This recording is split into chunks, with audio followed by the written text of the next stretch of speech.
Hadirat jamaah kaum muslimin dan muslimat yang dirahmati Allah, alhamdulillah pada pagi siang hari ini kembali Allah pertemukan kita di rumahnya, Masjid Trans Studio ini, dan kita hadir untuk mengikuti majelis ilmu. Mudah-mudahan majelis ini termasuk yang dirahmati Allah Ta'ala, diberkahi Allah Ta'ala. Mudah-mudahan para malaikat turut hadir mendoakan ampunan Allah untuk kita bersama.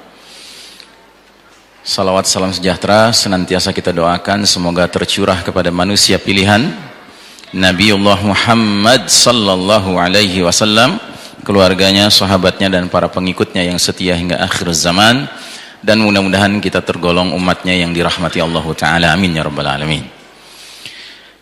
Bapak dan Ibu rahimakumullah, kajian akhir zaman hari ini mengambil tema khusus ya, karena keadaan khusus ya. Tema itu adalah keutamaan kalimah thayyibah ya.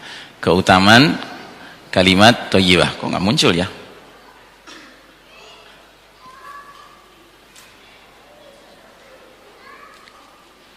Ada yang mengatur ininya? Tadi udah muncul gambarnya. Nah,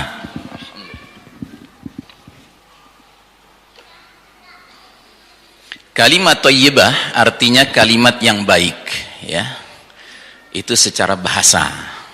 Sedangkan secara syar'i kalimat thayyibah biasanya dimaksudkan dengan kalimat tauhid ya. Kalimat tauhid itu kalimat apa? La ilaha illallah ya. Di dalam surat Ibrahim Allah Subhanahu wa taala menggunakan kata kalimah thayyibah ya di sini.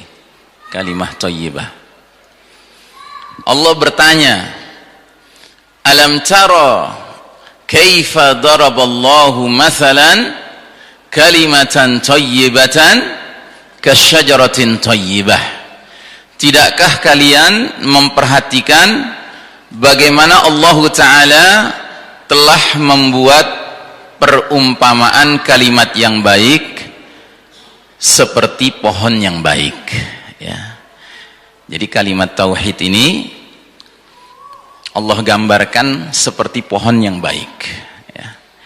Dan kita mengartikan kalimat thayyibah sebagai kalimat tauhid dari mana? Kita dapatkan dari sahabat Ibnu Abbas radhiyallahu anhuma.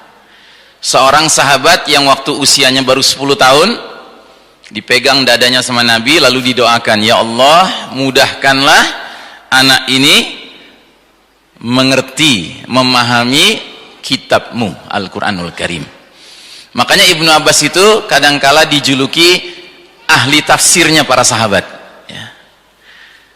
Nah, ini keterangan ini bisa kita dapatkan dalam kitab tafsir Ibnu Katsir. Jadi Ibnu Katsir mengutip ucapan Ibnu Abbas bahwasanya kalimat thayyibah di sini maksudnya kalimat tauhid, la ilaha illallah ya.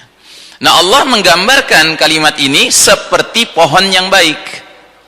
Nah, ciri pohon yang baik itu 3 disebutkan oleh Allah dalam ayat ini. Yang pertama,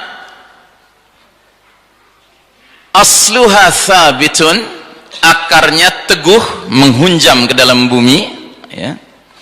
Yang kedua, wa far'uha fis sama, cabangnya menjulang ke langit tinggi ya.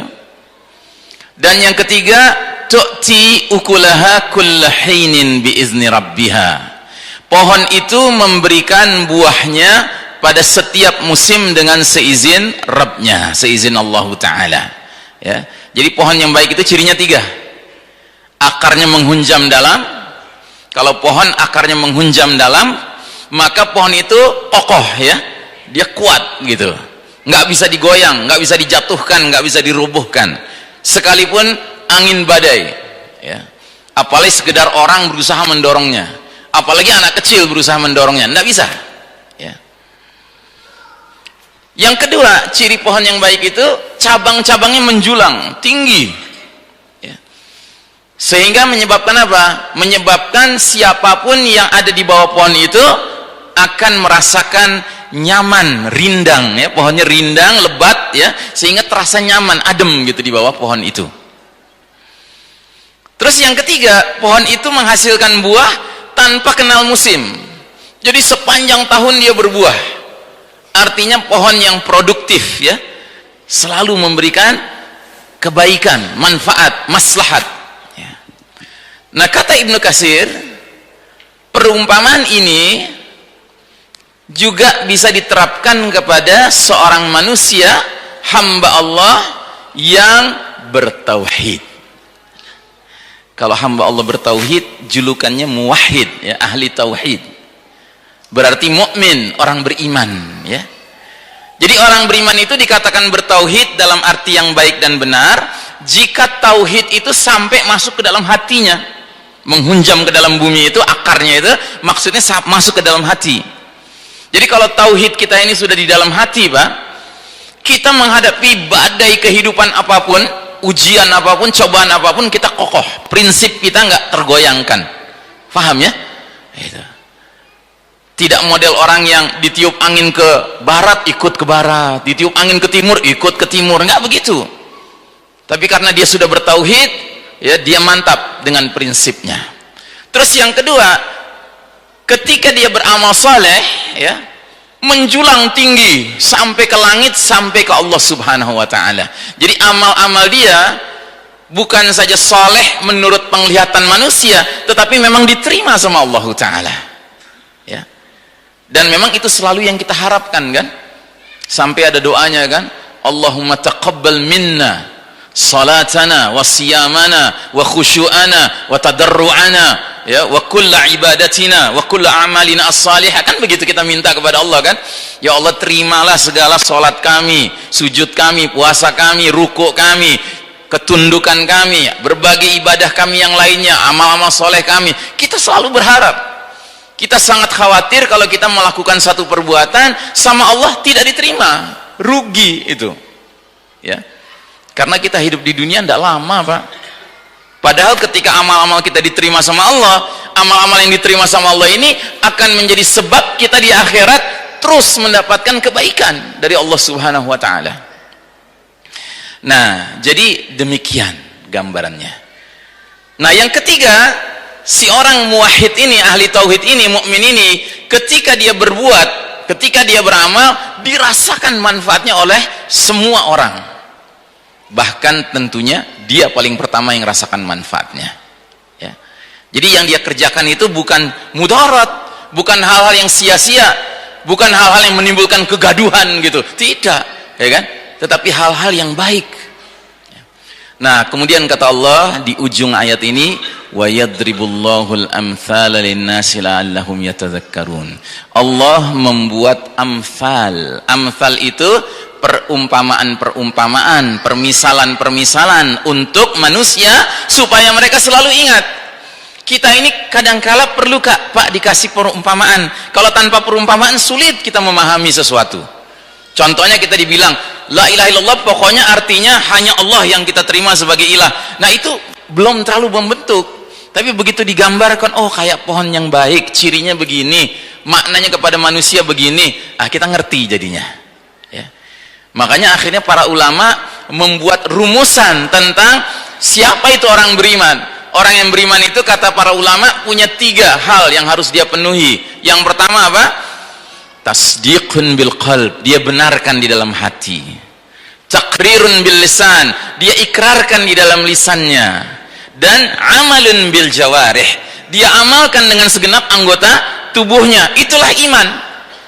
Iman bukan cuma lip service ya, ucapan ngomong beriman, ngomong saya orang beriman, tetapi ternyata hatinya tidak membenarkan, ya bukan orang beriman namanya. Sampai ada ayatnya, dan ayatnya masih di awal-awal surat Al-Baqarah. Bagaimana kata Allah? Wa minan nasi may yaqulu amanna billahi wa bil yaumil akhir wa ma hum bimu'minin.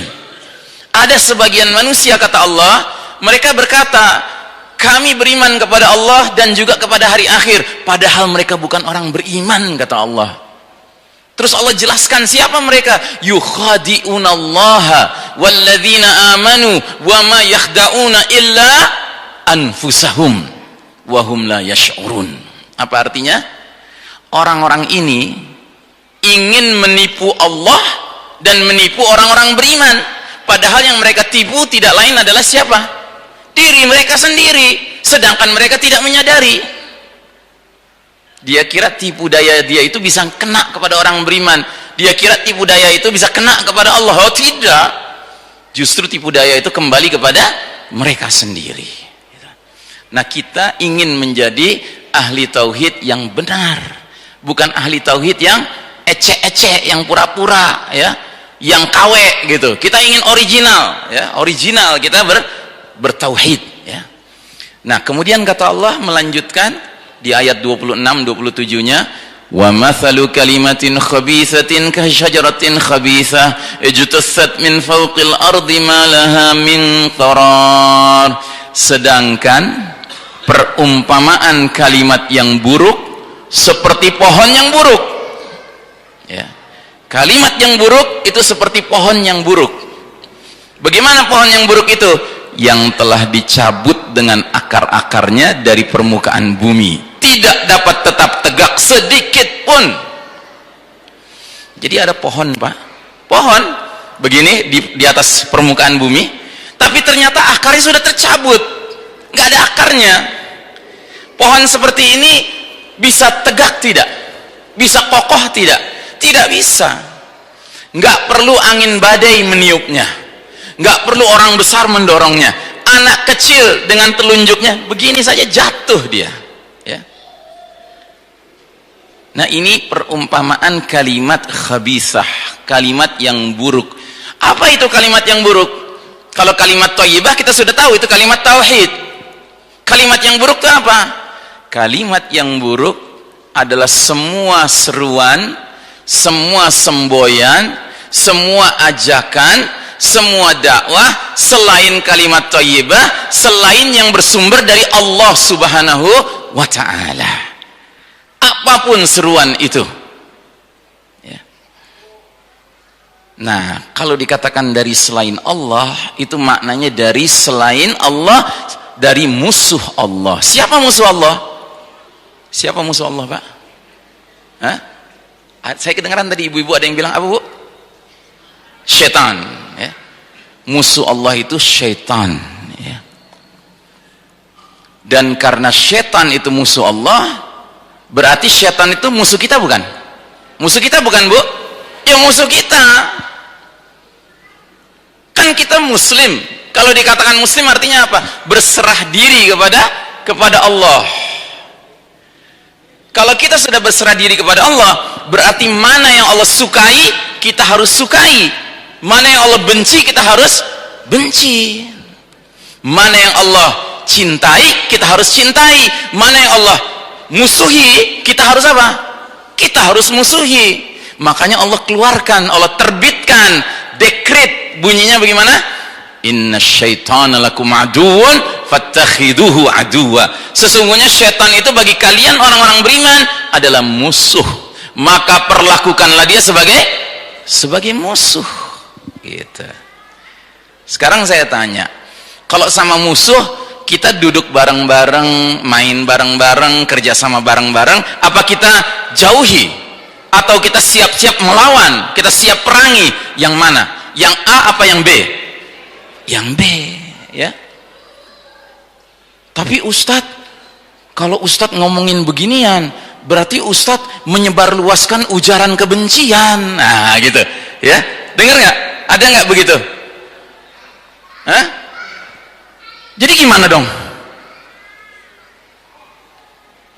Wah, ini dakwanya radikal, ini dakwanya intoleran, habis menyebarluaskan ujaran kebencian, gitu. Oh, rupanya maunya mereka apa? Maunya kita sayang sama Allah, tapi sayang sama setan juga, gitu loh. Nggak boleh benci sama setan. Ajib. Makanya perhatikan baik-baik. Nabi pernah bertanya kepada para sahabat, ya, tahukah kalian intisari dari iman itu apa? Ya, tengahnya iman itu apa? Senternya, aksisnya, atau porosnya iman itu apa? Seorang sahabat menjawab, sholat ya Rasulullah. Hasan, bagus kata Nabi. Yang lain lagi menjawab, sedekah ya Rasulullah. Bagus, kata Nabi. Yang lain lagi menjawab, puasa Ramadan ya Rasulullah. Bagus, kata Nabi. Yang lain lagi menjawab, pergi haji ya Rasulullah. Bagus, kata Nabi. Bahkan ada yang mengatakan, al jihadu fi sabilillah ya Rasulullah. Bagus, kata Nabi. Tapi Nabi masih nunggu-nunggu, siapa nih yang benar jawabannya. Nggak ada lagi yang menebak-nebak, udah mentok para sahabat. Akhirnya Nabi sendiri yang jelaskan, inna awsaqa ural imani an tuhibba fillahi wa tubghidha fillah. Sesungguhnya intisari keimanan adalah engkau cinta karena Allah dan engkau benci karena Allah, ya. Jadi dalam urusan agama ini ada urusan benci tidak, Pak, Bu? Ada tidak? Ya ada. Cuman kita nggak boleh sembarang benci. Kita tidak boleh sekedar menghumbar-humbar emosi kebencian. Benci kita harus karena Allah, ya. Kalau seseorang bencinya karena Allah, dia akan menjadi orang yang terkendali. Tapi kalau orang bencinya bukan karena Allah, jadi sekedar emosi ngikutin hawa nafsu, itu ujaran kebencian, itu benar. Itu harus disingkirkan dari muka bumi ini. Tapi kalau kita bencinya karena Allah, itu benar, Pak. Harus. Kalau nggak ada kebencian kita karena Allah, tidak mungkin kita meninggalkan kemaksiatan, tidak mungkin kita meninggalkan kemungkaran, tidak mungkin kita meninggalkan kezaliman, tidak mungkin kita meninggalkan hizbus syaitan, pasukan syaitan. Tidak mungkin. Jangan-jangan diam-diam kita jadi bagian dari pasukan syaitan. Karena apa? Karena nggak pernah membencinya. Gitu. Paham ya? Jadi ini serius sekali loh. Jangan mau Anda diiming-imingi orang dengan pesan begini, jangan kamu ikut ustadz itu, dia menyebar luaskan ujaran kebencian, ya kan? Hati-hati, kebencian model mana yang dia ujarkan? Kalau kebenciannya karena Allah, justru memang harus, ya. Inilah hari ini yang telah menyebabkan banyak umat Islam karena nggak punya kebencian karena Allah, akhirnya toleran terhadap syaitan, toleran terhadap kaidis syaitan, tipu daya syaitan, ya. Kita tidak boleh toleran sama tipu daya syaitan. Kita harus tunjukkan sikap yang semestinya. Nah, jadi kita lanjutkan. Yuthabbitullahu alladhina amanu bil qawli tsabiti fil hayatid dunya wa fil akhirah. Allah meneguhkan iman orang-orang yang beriman dengan ucapan yang teguh dalam kehidupannya di dunia dan di akhirat.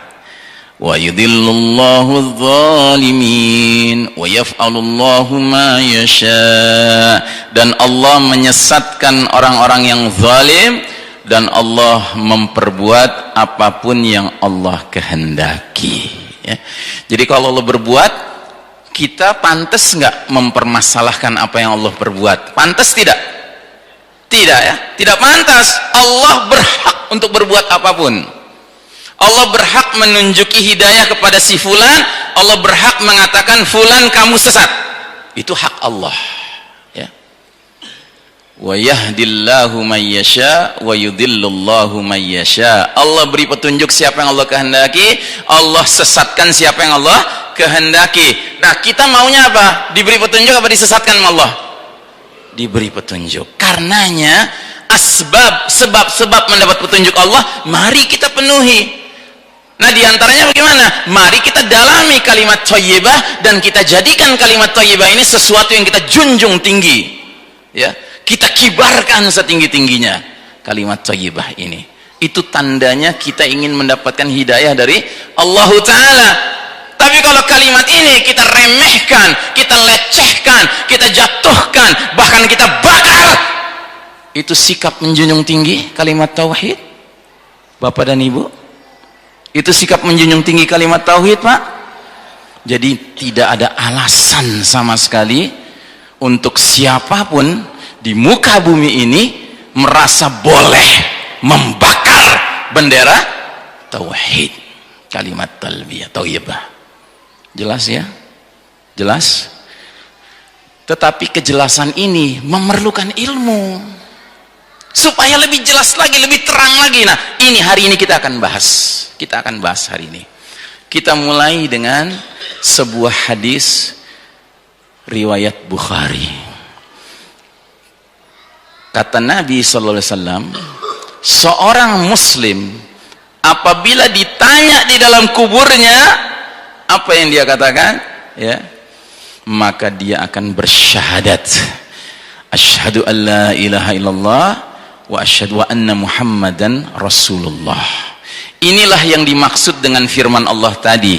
Allah teguhkan iman orang-orang yang beriman dengan ucapan yang teguh dalam kehidupan di dunia dan kehidupan di akhirat. Jadi kalau kita sudah diteguhkan iman kita sama Allah, ya, caranya bagaimana? Caranya semenjak kita sadar bahwa kita ini bertauhid, ya. Coba saya tanya salah seorang, siapa nama antum? Hah? Masya Allah, mudah-mudahan selamat dunia akhirat, ya. Jadi selamat, saya tanya, selamat sadar nggak kapan pertama kali mengucapkan 2 kalimat syahadat? Sadar nggak? Nggak sadar, ya. Saya tanya lagi, antum siapa namanya? Asep. Asep apa sih artinya? Bagus ya, bagus ya. Asep artinya bagus. Mudah-mudahan bagus terus kehidupan antum di dunia dan di akhirat. Jadi Kang Asep, antum pertama kali ngucapin syahadat itu kapan? Ingat? Nggak ingat. Kita semua nih umumnya nggak ingat. Kenapa? Ya memang nggak perlu diingat. Kita ini lahir dari keluarga muslim, ayah muslim, ibu muslimah, ya. Maka nggak perlu ada proses khusus kita bersyahadat, nggak perlu. Pokoknya kalau lahir dari keluarga muslim, muslimah, dan orang tua inginkan kita jadi muslimah, otomatis kita sudah menjadi bersyahadat, gitulah. Cuman para sahabat pernah dikatakan begini sama Nabi. Nabi pernah bilang begini, jaddidu imanakum, perbaharuilah iman-iman kalian. Heran mereka, memperbarui iman. Wa kaifa ya Rasulullah? Bagaimana caranya kami memperbarui iman? Gitu. Kata Nabi, aksiru zikra la ilaha illallah. Perbanyaklah kalian mengingat-ingat kalimat la ilaha illallah. Apa maksudnya memperbanyak mengingat kalimat la ilaha illallah? Maksudnya bukan saja zikir secara lisan, ya. Zikir secara lisan kalimat tahlil ini juga penting, Pak. La ilaha illallah, la ilaha illallah. Bahkan ada hadisnya, Nabi mengatakan, barang siapa yang mengucapkan la ilaha illallah wahdahu la syarikalah, lahul mulku wa lahul hamdu wa huwa ala kulli syai'in qadir, mi'a marrah, 100 kali setiap hari, ya, maka pada hari itu dia dijamin tidak akan digoda oleh syaitan, diganggu oleh syaitan. 1. Kedua, dia mendapat pahala seperti membebaskan, ya, 10 budak, ya. Ketiga, dia akan mendapatkan 100 kebaikan. Keempat, dia akan dihapuskan 100 kesalahannya. Mau tidak kita? Ya jalanin dong. Itu sunnah loh, ada hadisnya, sahih hadisnya, ya.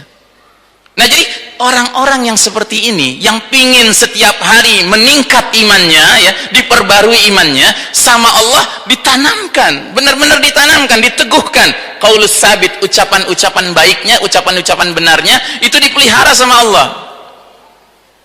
Ingat para pemuda Kahfi dalam surat Al-Kahfi, digambarkan bagaimana mereka.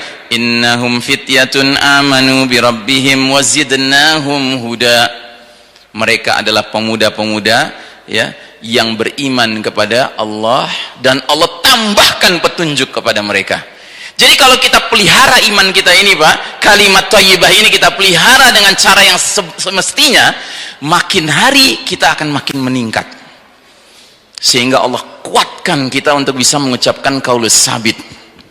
Dan rezeki yang terbesar yang akan kita dapatkan saat kita akan berpisah dengan dunia ini, Allah mudahkan lisan kita mengucapkan la ilaha illallah. Dan itu ganjarannya besar sekali. Nabi sampai mengatakan, man qala la ilaha illallah fi akhiri hayati dakhala jannah. Barang siapa mengucapkan la ilaha illallah di akhir hayatnya, niscaya dia masuk surga. Nah, jadi hadis ini menerangkan di dalam kubur nanti, ya, orang muslim ditanya, jawabannya apa? Asyhadu an la ilaha illallah wa anna muhammadar rasulullah. Tapi ini versi singkatnya, ya. Nah, kita akan bahas versi panjangnya. dari Al-Barra bin Azib radhiyallahu anhu, seorang sahabat. Dia berkata, kami suatu ketika berangkat bersama Nabi Muhammad SAW mengiringi seorang jenazah Ansor. Ya, mau diantar kemana? Ke kuburannya, ke tempat peristirahatan terakhirnya. Lantas kami sampai di pekuburan. Ketika tanah sedang digali, Rasulullah Sallallahu Alaihi Wasallam duduk. Maka kami semua ikut duduk di sekitar Rasulullah Sallallahu Alaihi Wasallam.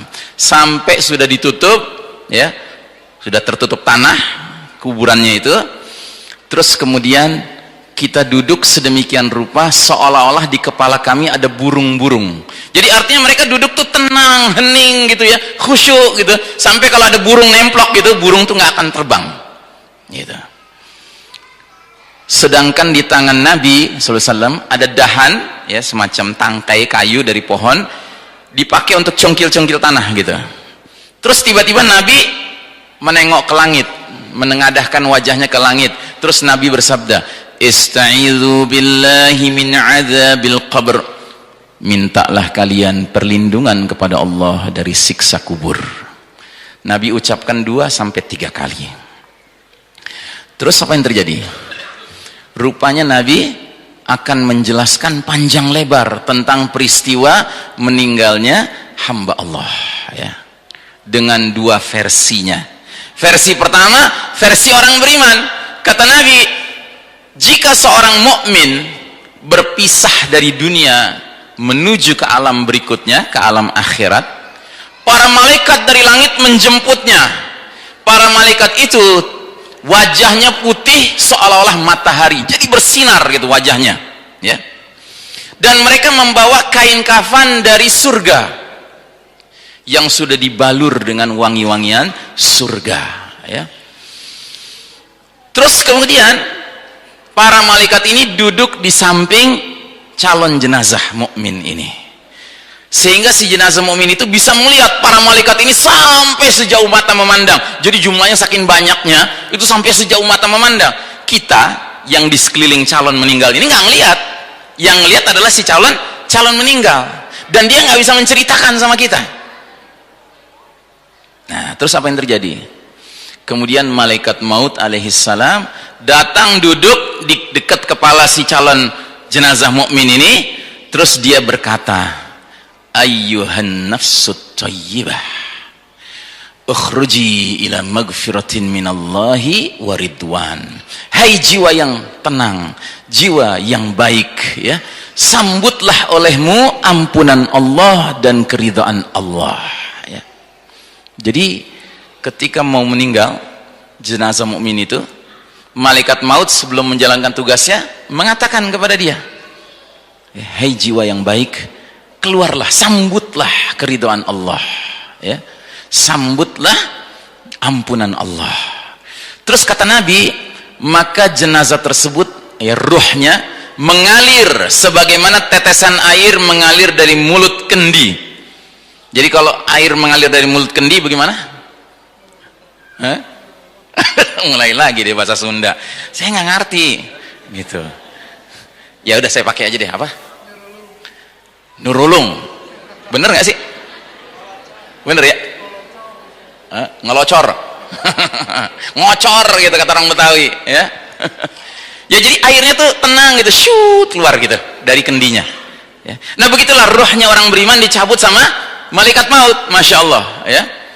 Terus jika malaikat mencabutnya, dia tidak membiarkannya di tangannya sekejap mata pun, sehingga dicabut ruhnya dan langsung dimasukkan, dibungkus dalam kain kafan dari surga itu dan dengan minyak wangi dari surga tadi, ya. Terus apa yang terjadi? Maka si mayit meninggal dunia sebagaimana halnya aroma minyak paling wangi, paling harum yang ada di muka bumi ini. Jadi subhanallah, ketika ruh orang mukmin keluar, Pak, dari jasadnya itu oleh para malaikat dibungkus, ya kan? Tiba-tiba dia menjadi ruh yang sangat wangi. Cuman lagi-lagi yang bisa menciumnya siapa? Para malaikat, ya. Mungkin ada orang-orang mukmin tertentu dapat rezeki, ya, dapat cipratan aromanya juga gitu, ya. Nah kemudian apa yang terjadi?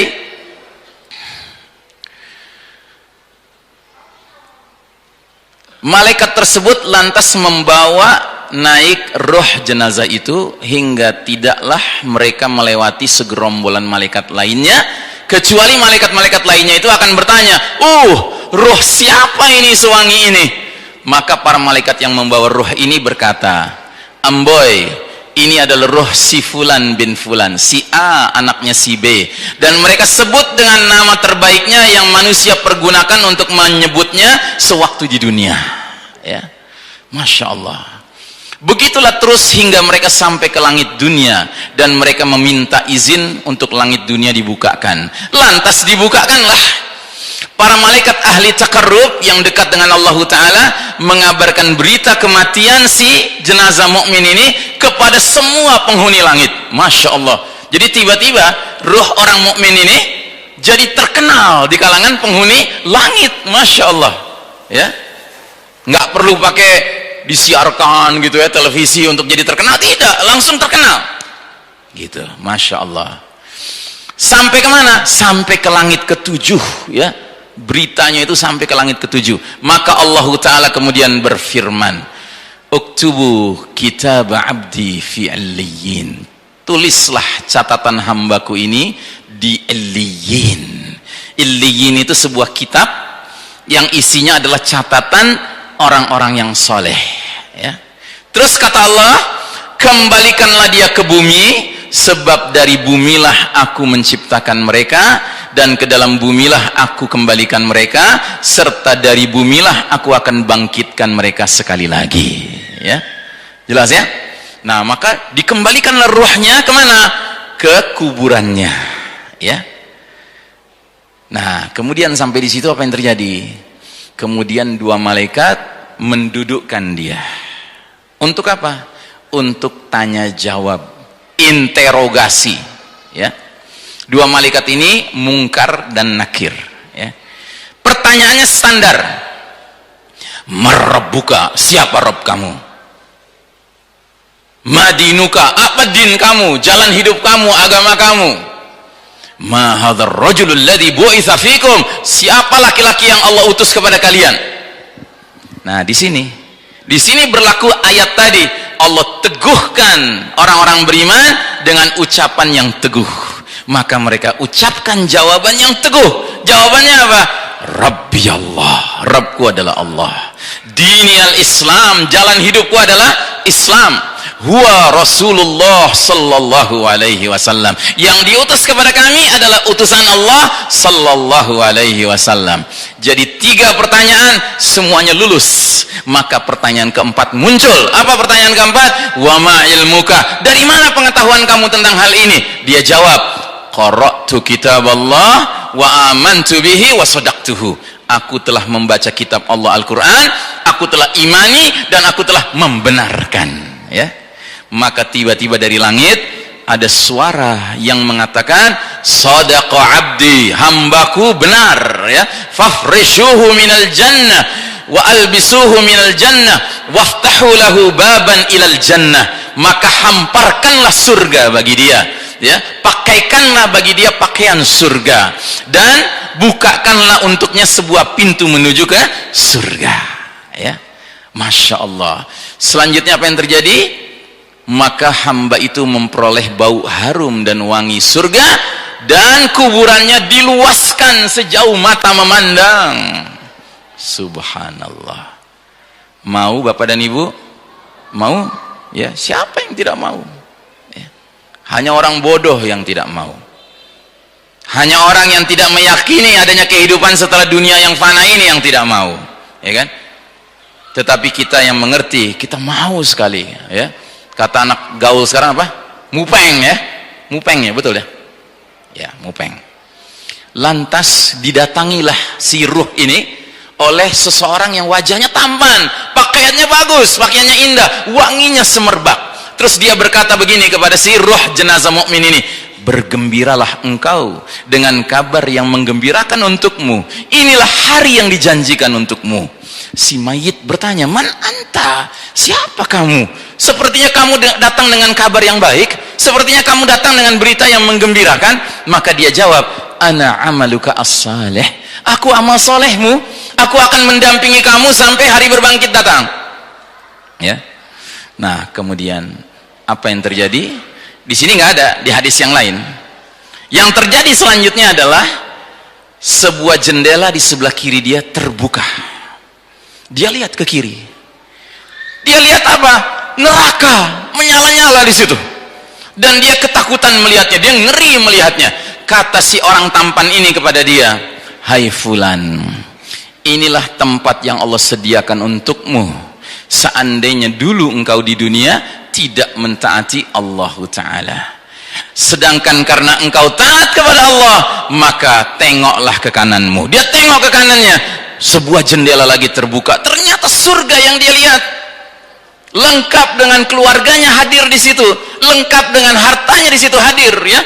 Sehingga yang dia minta cuma satu hal seumur hidupnya di alam barzakh. Apa yang dia minta? Rabbi aqimis saah hatta arji'a ila ahli wa mali. Ya Rabbku, tolong jadikan kiamat itu sekarang juga terjadi supaya aku bisa kumpul dengan keluargaku dan hartaku. Masya Allah.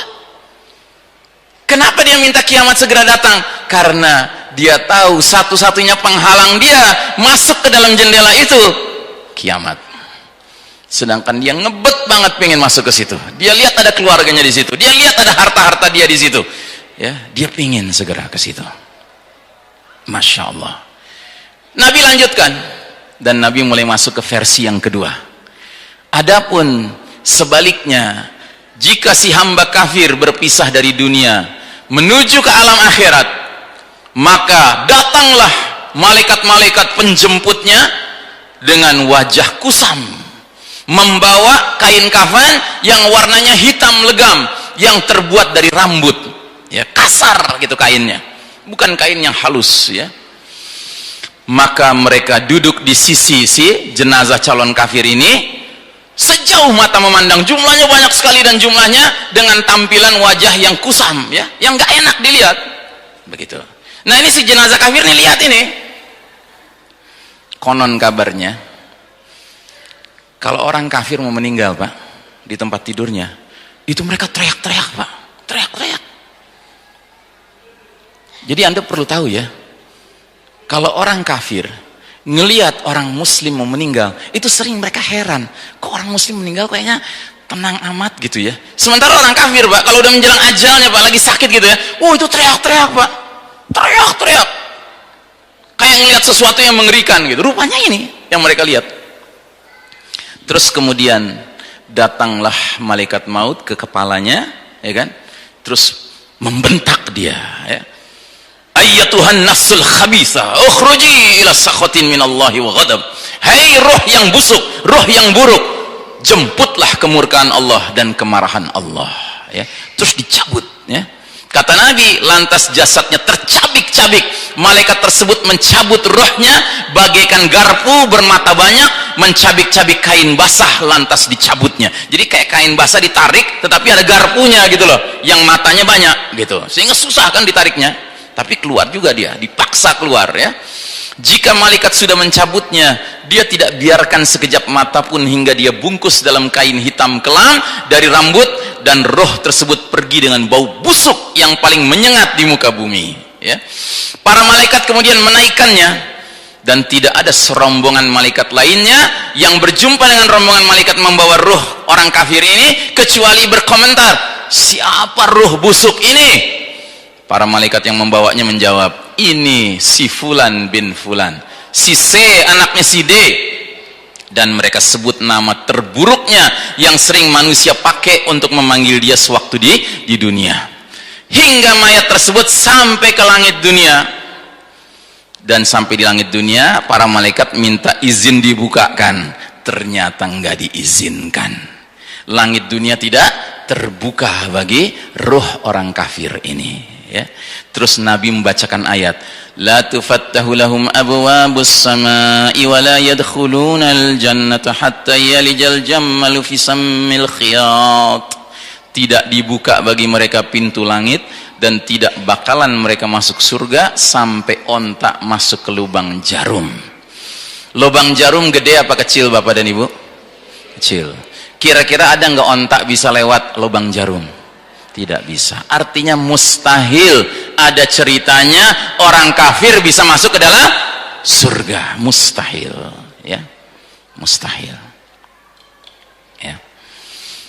Terus kemudian Allah berfirman kepada para malaikat tadi, uktubu kitabahu fi sijjinin fil ardil sufla. Catatlah kitabnya si ruh orang kafir ini dalam sijjin. Sijjin itu sebuah kitab, kumpulan catatan orang-orang yang toleh, orang-orang yang jahat, orang-orang yang buruk, ya. Lawannya orang-orang yang soleh. Kalau orang-orang soleh dicatatnya di kitab Illiyin, kalau ini di kitab Sijjin, ya. Terus kemudian Nabi membacakan ayat, wa may yusyrik billahi faka'annama kharra minas samaa'i fatakhtafuhu at-tayru aw tahwi bihi ar-rihu fi makanin sahiq. Barang siapa menyekutukan Allah, syirik, maka seolah-olah dia tersungkur dari langit, lantas burung menyambarnya, atau sebagaimana diterbangkan angin ke tempat yang jauh, ya. Kontan rohnya dibuang sejauh-jauhnya, ya. Kemudian Nabi membacakan ayat itu, maka rohnya kembali ke dalam kuburannya, ya. Jasadnya udah masuk ke dalam kuburan. Nah, ketika sudah masuk dalam kuburan, dua malaikat datang mendudukkannya, diinterogasi, ditanya jawab dengan pertanyaan yang lagi-lagi nggak berubah sama sekali, standar pertanyaannya. Marabbuka, siapa Rabb kamu? Madinuka, apa din kamu, ajaran hidup kamu, jalan hidup kamu? Mahadar rajulul ladzi bu'itsa fikum, siapa laki-laki yang telah diutus kepada kalian? Pertanyaan boleh sama, Pak, jawabannya sama sekali berbeda dengan jawaban orang beriman. Jawabannya selalu ala adri, aduh aku enggak tahu siapa Rabbku. Padahal waktu di dunia dia yakin sekali ada Rabb selain Allah. Ditanya apa agamanya, dia jawab, aduh aku enggak tahu. Padahal waktu di dunia dia yakin sekali agamanya apa selain Islam. Ya, apa? Banci serem. Nah, jadi dia boleh jadi mungkin agamanya bukan Buddha, Kristen gitu, bukan. Ya kan? Dia waktu di dunia dia yakin benar dengan agama komunismenya, agama liberalismenya, agama pluralismenya, ya, agama materialismenya, hedonismenya, ya. Isme bikinan manusia, dia yakini itu jalan hidup dia. Tapi di situ ditanya, apa agama kamu? Enggak tahu, gitu. Ditanya, siapa laki-laki diutus kepada kalian? Adri, aku enggak tahu. Padahal waktu di dunia ikut-ikutan dia bilang, oh Muhammad yang doyan anak kecil perempuan itu, ya kan, Muhammad yang radikalis itu, yang teroris itu, ya, macam-macam dia tuduh kepada Nabi Muhammad SAW. Di situ ditanya, dia jawabnya apa? Aku nggak tahu, ya kan? Ditanya siapa Robnya, nggak tahu. Ditanya apa agamanya, nggak tahu. Ditanya siapa yang diutus kepada mereka, nggak tahu. Berarti dia punya pengetahuan atau tidak? Nggak punya pengetahuan, maka nggak ada pertanyaan keempat. Kalau orang beriman tadi kan ada pertanyaan keempat, wa ma ilmuka, dari mana kamu tahu itu semua? Ini nggak ditanya. Makanya tolong ingat-ingat, Bu, ya. Ibu boleh punya cita-cita anaknya pinter, lulus S1 bahkan S2 S3, ya kan, profesor, es krim segala macam, ya, silahkan. Tapi ingat, nggak ada gunanya semua ilmu yang mereka dapatkan di bangku kuliah, di bangku sekolah, kalau mereka tidak kenal ilmu tentang tiga hal: ma'rifatur Rabb, siapa Rabbnya; ma'rifatud din, apa dinnya, jalan hidupnya; dan ma'rifatur Rasul, siapa itu Rasulnya. Kalau dia tidak tahu ini, pada dasarnya dia nggak punya ilmu, sekalipun dia profesor, doktor. Itu jelas, ya. Nah, jadi saudaraku rahimakumullah, dari langit terdengarlah suara mengatakan apa? Kadzaba, ya. Dia telah dusta, ya. Dia telah dusta. Dia dusta bilang nggak tahu. Padahal dulu dia yakin ada Rabb selain Allah. Dia dulu yakin ada din selain Islam. Dia yakin ada Rasul selain Muhammad. Atau dia yakin Muhammad itu pendapat dia seperti apa. Yang salah itu, ya. Fafrishuhu lahu minan nar waftahu lahu baban ilan nar. Hamparkan baginya neraka, bukakan pintu bagi dia menuju ke neraka. Maka malaikat membuka pintu menuju ke neraka baginya, dan dia mendatanginya dengan segala panasnya dan letupannya. Sedangkan kuburnya menjepit tubuhnya sampai tulang belulangnya hancur lebur, dan dia teriak sekeras-kerasnya, suaranya terdengar oleh seluruh makhluk di muka bumi ini kecuali dua, nggak bisa dengar. Siapa? Jin dan manusia nggak bisa dengar. Alhamdulillah kita nggak bisa dengar, ya. Nabi bilang di hadis yang lain, seandainya aku dulu pernah minta kepada Allah, ya Allah izinkan umatku bisa mendengar suara-suara di bawah bumi, Allah tidak kabulkan permintaanku itu. Malaikat Jibril menjelaskan, Allah tidak kabulkan karena jangan sampai ada muslim tidak mau mengurus jenazah saudaranya sendiri. Gitu, ya. Alhamdulillah kita nggak bisa dengar, ya. Nah, jadi datang kemudian seseorang, wajahnya menyeramkan, pakaiannya lusuh, baunya busuk, dan dia berkata, hai fulan, bergembiralah engkau dengan segala hal yang menyusahkan kamu, inilah hari kamu yang dijanjikan untukmu. Lantas roh kafir ini bertanya, man anta, siapa kamu? Sepertinya kamu datang dengan kabar yang jelek nih, dengan kabar yang buruk nih. Maka dia jawab, ana amaluka al-khabith, aku kan amal burukmu, aku akan dampingi kamu sampai datangnya hari kiamat. Nah, terus di hadis yang lain dia disuruh, ya, nengok ke sebelah kanan, ada sebuah jendela terbuka. Dia lihat jendela itu, di balik jendela itu apa? Surga dengan segala kenikmatannya. Dia udah GR, masuk surga nih gua, gitu. Kemudian kata pendampingnya yang menyeramkan wajahnya itu, hai fulan, itu tempat sebenarnya disediakan untuk kamu oleh Allah. Seandainya dulu di dunia kamu tidak durhaka, seandainya kamu dulu di dunia taat kepada Allah, tapi karena engkau pilih jalan hidup durhaka kepada Allah, tidak taat pada Allah, maka tempatmu yang sebelah kiri. Dia lihat di sebelah kiri neraka menyala-nyala, maka dia minta cuma satu hal saja selama umurnya di alam barzah, Rabbi la tuqimis saah, ya Allah jangan datangkan kiamat, jangan datangkan kiamat, jangan datangkan kiamat. Padahal kiamat pasti datang. Jadi di bawah bumi kita ini ada dua kelompok manusia yang hidup di alam barzakh, yang permohonannya bertentangan. Yang sekelompok minta disegerakan kiamat datang, yang sekelompok lagi bilang jangan datangkan kiamat, ya. Padahal kiamat pasti datangnya, ya. Nah, jadi saudaraku rahimakumullah, betapa berharganya kalimat thayyibah ini. Kalau kita berinteraksi dengan baik dan benar dengan kalimat thayyibah, niscaya kita akan mendapatkan versi pertama dari cerita alam kubur tadi. Tapi kalau kita tidak serius di dalam bertauhid, bahkan kita salah sikap terhadap kalimat tauhid, niscaya versi yang kedua akan diterima. Nauzubillahi min dzalik. Sekalipun ngucapin dua kalimat syahadat. Karena apa? Dia telah bakar sendiri kalimat syahadatnya, yang berarti dia telah batalkan kalimat syahadatnya. Nauzubillahi min dzalik. Kita lanjutkan hadis berikutnya. Umirtu an uqatilan nas hatta yashhadu an la ilaha illallah wa anna muhammadar rasulullah. Kata Nabi SAW, aku diperintahkan untuk memerangi manusia sampai mereka mau mengucapkan asyhadu an la ilaha illallah wa anna muhammadar rasulullah. Lalu mereka sholat, lalu mereka bayar zakat. Kalau mereka sudah kerjakan itu semua, maka darah mereka dan harta mereka terlindungi dariku. Artinya, tidak boleh darahnya ditumpahkan, nggak boleh hartanya diutak-atik, kecuali dengan alasan Islam. Sedangkan sisa amalnya semuanya perhitungannya terserah Allah Subhanahu wa Ta'ala. Ya. Nah, jadi kita tidak boleh melukai, apalagi membunuh seorang yang sudah mengucapkan dua kalimat syahadat. Kita tidak boleh mengutak-atik harta seorang muslim, ya. Kita harus hormati nyawanya, kita hormati hartanya, ya. Itu semua adalah suci, itu semua adalah haram untuk disentuh, ya. Kecuali dengan alasan Islam. Apa maksudnya kecuali dengan alasan Islam? Kecuali kalau orang itu memperlihatkan gejala-gejala yang jadi pantas untuk diperangi. Contohnya bagaimana? Contohnya di zaman Khalifah Abu Bakar Siddiq radhiyallahu an. Di zaman Nabi wafat, pengganti beliau langsung siapa? Khalifah Abu Bakar Siddiq.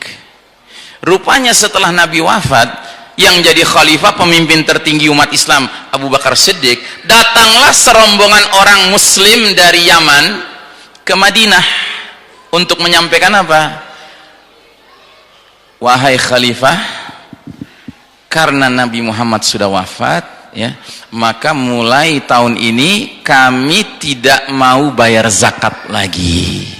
Selama ini kami bayar zakat kepada Nabi Muhammad. Beliau sudah wafat, maka kami nggak mau lagi bayar zakat. Apa jawab Abu Bakar Siddiq? Kata Abu Bakar Siddiq, apa kalian ingin mencabik-cabik agama Allah, menyobek-nyobek agama Allah, memisah-misahkan agama Allah, sedangkan aku masih hidup? Ketahuilah, di dalam Al-Quran berulang kali Allah berfirman, aqimis shalah wa ita'iz zakah, tegakkanlah salat dan bayarlah zakat. Nggak dipisah sama Allah. Terus kalian mau pisah-pisah ini, ya kan? Demi Allah, kalau kalian tidak mau bayar zakat lagi, kami perangi kalian. Mantap. Tapi ini orang-orang udah berbulat tekad nggak mau lagi bayar zakat. Mereka pergi meninggalkan kota Madinah. Umar bin Khattab melihat kejadian itu, bilang begini, hai Abu Bakar, kok kamu galak begitu sama mereka? Ya kan? Mereka kan ahli kiblat, mereka masih sholat. Kok akan diperangi? Kan Nabi udah bilang, kita tidak boleh memerangi siapapun yang ngucapin la ilaha illallah kecuali dengan alasan Islam, kata Umar bin Khattab. Kata Abu Bakar Siddiq, hai Umar, aku tidak sangka engkau waktu masih jahiliyah dulu engkau begitu tegas, udah masuk Islam engkau tidak tegas lagi. Bagaimana engkau wahai Umar? Inilah alasan Islam, ini hak Islam. Mereka mau meninggalkan zakat sedangkan ini perintah Allah. Nabi sudah wafat, bukan berarti perintah Allah nggak berlaku lagi. Ya, ini alasan Islam untuk kita memerangi mereka. Demi Allah kita perangi mereka. Sampai Umar mengatakan, pantas kalau yang jadi khalifah pengganti Nabi Muhammad SAW adalah Abu Bakar. Memang Abu Bakar itu top, begitu, luar biasa. Padahal sehari-harinya Abu Bakar biasanya orangnya lebih lembut daripada Umar bin Khattab. Menghadapi situasi begitu, Abu Bakar menunjukkan kualitas dirinya lebih hebat daripada Umar bin Khattab. Masya Allah, ya. Dan jangan salah wahai bapak dan ibu rahimakumullah, jangan mengartikan hadis ini, wah kalau gitu Islam agama perang gitu. Nanti dulu, ini hadis keluarnya kapan? Di Madinah, bukan di Mekah. Di Mekah kaum muslimin kuat apa lemah? Lemah. Sudah di Madinah kuat, makanya di Mekah nggak ada bicara perang, tapi sudah di Madinah bicara perang. Karena apa? Karena Allah yang bilang bahwa orang-orang kafir harbi, mereka tidak henti-hentinya, la yazaluna yuqatilunakum hatta yaruddukum an dinikum in istata'u. Mereka kaum kafir harbi tidak henti-hentinya memerangi kalian sampai mereka dapat memurtadkan kalian dari agama Allah seandainya mereka sanggup. Ya. Islam ini agama damai, Islam ini agama rahmah, ya. Tetapi Islam mengajarkan ada sebagian manusia di muka bumi ini yang jiwanya itu jiwa memerangi Islam dan kaum muslimin. Menghadapi mereka nggak cukup dengan toleransi, nggak cukup dengan senyum-senyum, nggak cukup dengan inggih-inggih di depan mereka. Kalau mereka semangatnya mau memerangi sampai kita murtad, lalu kita mau hadapi mereka dengan senyum-senyum, nggak bisa. Kita juga harus menghadapi mereka dengan minimal siap berperang menghadapi mereka. Faham Bapak dan Ibu? Ya, kita nggak doyan perang. Cuman kalau lo jual, kita borong gitu. Makanya Nabi bilang, la tatamannau liqa'al adu. Janganlah kalian berangan-angan ingin segera ketemu musuh. Wassallallahu al-afiyah. Berdoalah kepada Allah keselamatan. Gitu. Fa idza laqitumuhum, tapi kalau kalian sudah ketemu musuh, fasbiru, sabar. Jangan tinggalkan mereka, jangan punggungi mereka, jangan kabur dari medan perang. Wa'lamu annal jannata tahta zilalis suyuf, dan ketahuilah bahwa surga berada di bawah kilatan pedang, kata Nabi. Subhanallah, ya. Jadi kita nggak doyan perang, Pak. Cuma kalau kita diperangi, ya kita harus minimal memerangi balik. Nggak cukup kita menghadapi orang yang perang dengan senyum-senyum, nggak bisa. Ya, jelas ya. Nah, jadi kita lanjut ke hadis berikutnya. Kasus perang. Usama bin Zaid radhiyallahu an bercerita, Rasulullah SAW telah mengutus kami ke Al-Huraqah, salah satu daerah Juhainah, untuk berperang lawan musuh. Lalu pagi hari kami serang musuh, ya, hingga kami dapat mengalahkan mereka, ya. Dan ini ciri khas umat Islam. Umat Islam itu seringkali kalau nyerang musuh itu di waktu pagi, Pak. Kenapa? Karena barokatu ummati fi bukuriha, keberkahan umatku, kata Nabi, di waktu pagi harinya. Makanya kita umat Islam, Pak, nggak boleh jadi umat yang pagi masih doyan tidur aja gitu, nggak boleh. Kita harus jadi umat yang pagi itu udah bangun, Pak. Bahkan saya sering bilang, di era penuh fitnah kayak sekarang ini, kalau Anda terbangun pas dengar azan subuh, jangan bilang alhamdulillah, bilangnya innalillah, aduh sholat tahajudnya lewat gitu ya. Nggak cukup, Pak, tekor, Pak, cuman ngerjain yang 5 waktu, tekor, nggak cukup. Fitnah zaman ini memerlukan bekal yang lebih. Ruh kita ini mesti dicasnya lebih. Nggak cukup dengan yang standar ya. Afdalus sholah ba'dal maktubah sholatul lail ya. Sholat yang paling afdal, yang paling utama sesudah sholat 5 waktu adalah sholat malam ya. Tolong terutama pemuda-pemuda ya, pemudi-pemudi yang masih generasi berikutnya ini, tolong jadilah generasi yang hubbut tahajud ya, cinta dengan sholat tahajud ya.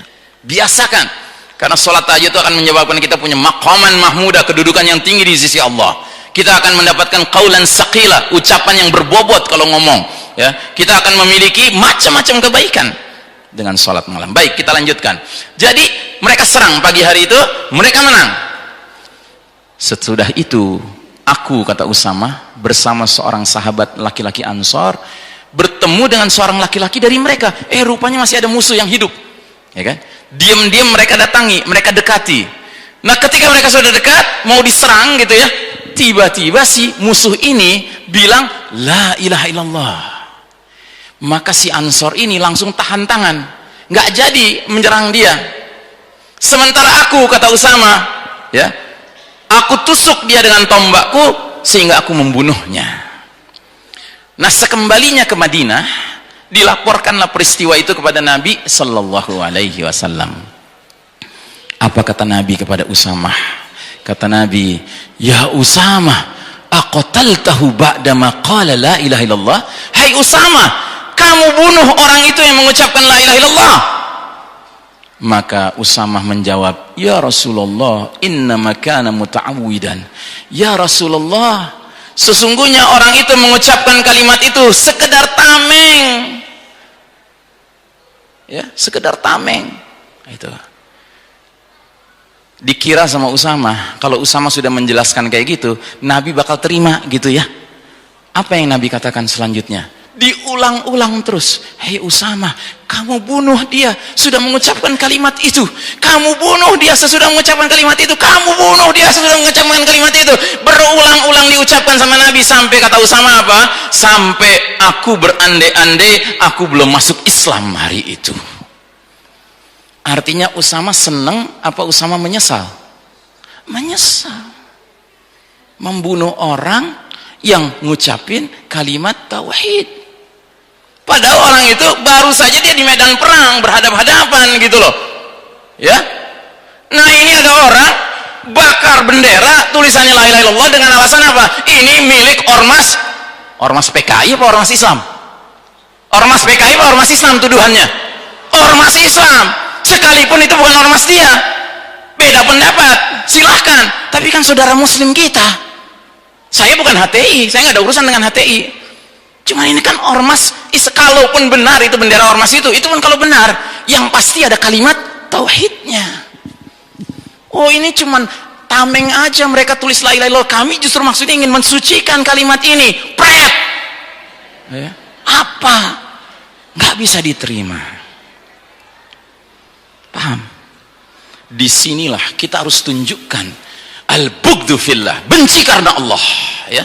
Ingat, benci karena Allah, bukan emosi, bukan. Benci karena Allah.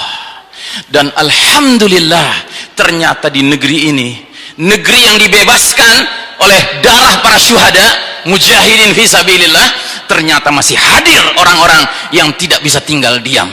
Sehingga justru satu bendera dibakar, jutaan bendera berkibar. Allahu Akbar. Saudaraku rahimakumullah, sekali lagi saya tegaskan, ini masalah sikap.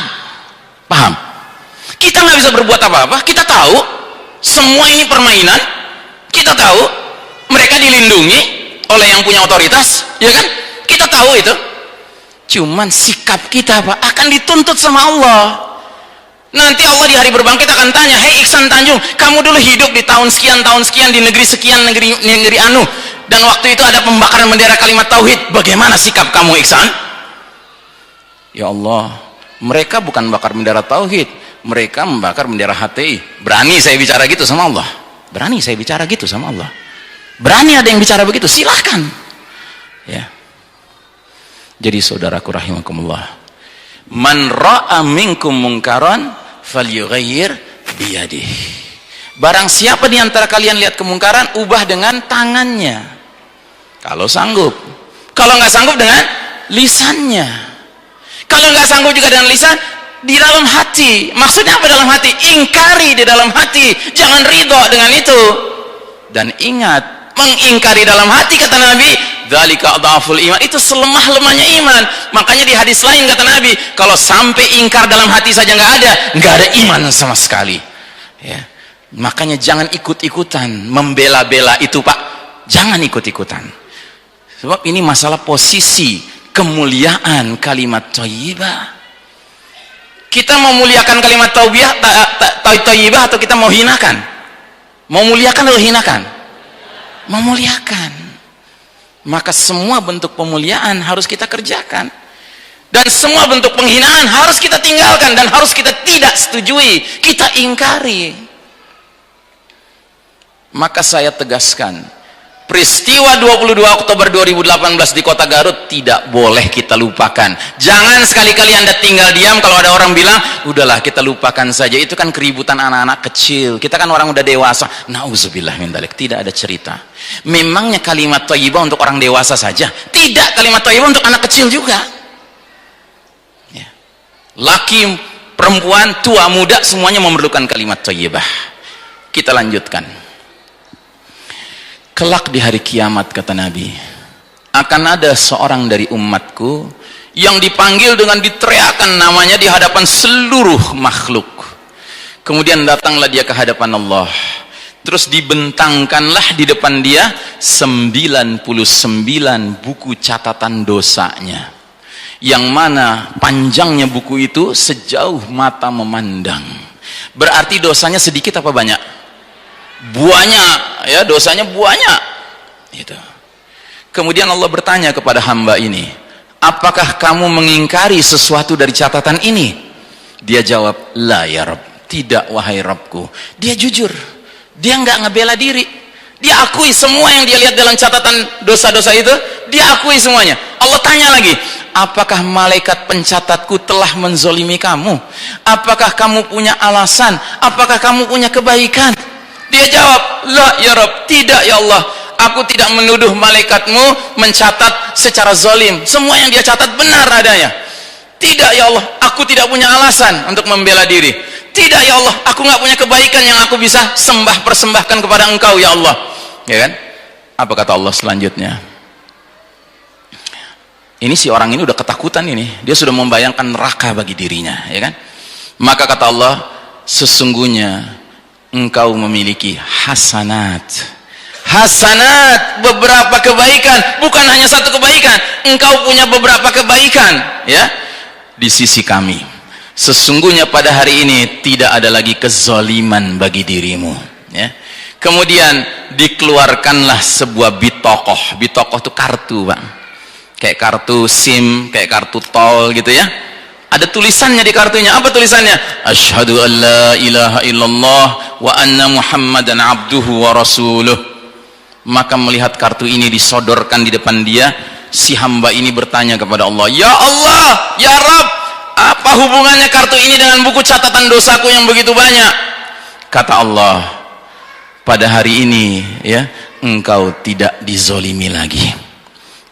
Maka diletakkanlah buku catatan dosanya di satu daun timbangan, sedangkan kartunya diletakkan di daun timbangan yang satunya lagi. Ternyata buku catatan dosanya lebih ringan daripada kartunya. Masya Allah ya, Masya Allah. Bayangkan, ada 3 pelajaran yang bisa kita ambil dari hadis ini. Pertama, ternyata kalau orang sudah bertauhid dengan jujur dan benar, bukan berarti dia nggak terlibat dosa lagi, masih berdosa dia, bahkan banyak dosanya. Cuma ingat, tidak boleh dia terlibat dalam dosa nawaqidus syahadatain, dosa yang membatalkan 2 kalimat syahadatnya. Dia boleh jadi banyak dosanya, tapi tidak ada satupun dosanya yang sampai ke tingkat membatalkan dua kalimat syahadatnya. Yang kedua, ternyata ya, dua kalimat syahadat ini dia adalah harapan terakhir bagi seorang muwahhid ketika dia sudah melihat dosa begitu bertumpuk-tumpuk ya, dan ini menjadi harapan terakhir menyelamatkannya dari api neraka. Masya Allah ya kan. Dan yang ketiga, pelajaran yang paling penting, kira-kira para pemuda di Garut itu yang membakar bendera tersebut, kalau mereka tahu hadis ini, mau nggak mereka terus membakar itu, Pak? Mau tidak? Ya. Mau mereka tetap dicekoki otaknya dengan gambaran ini bendera musuh mesti dibakar gitu? Padahal kalimat la ilaha illallah Muhammad Rasulullahnya.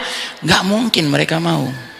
Makanya saya katakan tanpa keraguan, mereka yang membakar bendera kalimat tauhid itu, yang bertuliskan kalimat tauhid pada tanggal 22 Oktober 2018 di kota Garut itu, saya khawatir saat membakar hati mereka dan pikiran mereka absen, raib, nggak ada, nggak hadir.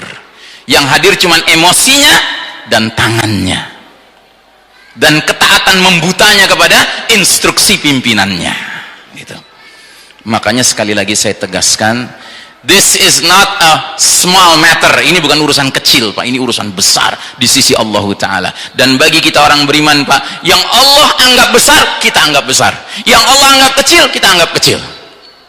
Ya, karena kita Muslim, kita berserah diri kepada Allah. Apa yang Allah katakan besar, ya kita juga katakan besar. Dan ini bukan masalah kecil, ya. Bayangkan, kira-kira bagaimana nasib mereka kalau sampai akhir hayat nggak taubat nih, mereka nih setelah membakar kalimat ini, bendera kalimat ini, ya kan? Kalau mereka nggak taubat, di akhiratnya bagaimana mereka nasibnya? Bagaimana coba? Padahal justru bagi seorang muwahhid itu menjadi harapan terakhirnya untuk selamat dari api neraka. Justru harapan terakhir dia bakar, Pak. Ya, jadi tolong Pak, bersyukurlah. Ya, kita tinggal di negeri yang alhamdulillah ketika bendera ini dibakar, ternyata masih banyak saudara kita yang mengerti pentingnya ini untuk justru dikibarkan tinggi-tinggi, Pak. Ya. Baik, masih ada lagi hadis berikutnya.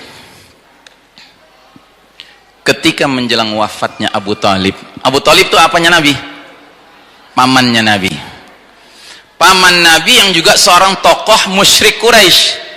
Dan dia satu-satunya tokoh musyrik Quraisy yang bila mana Muhammad SAW menghadapi masalah dengan tokoh-tokoh musyrikin Quraisy lainnya, maka dia yang membela Nabi kita, melindungi Nabi kita.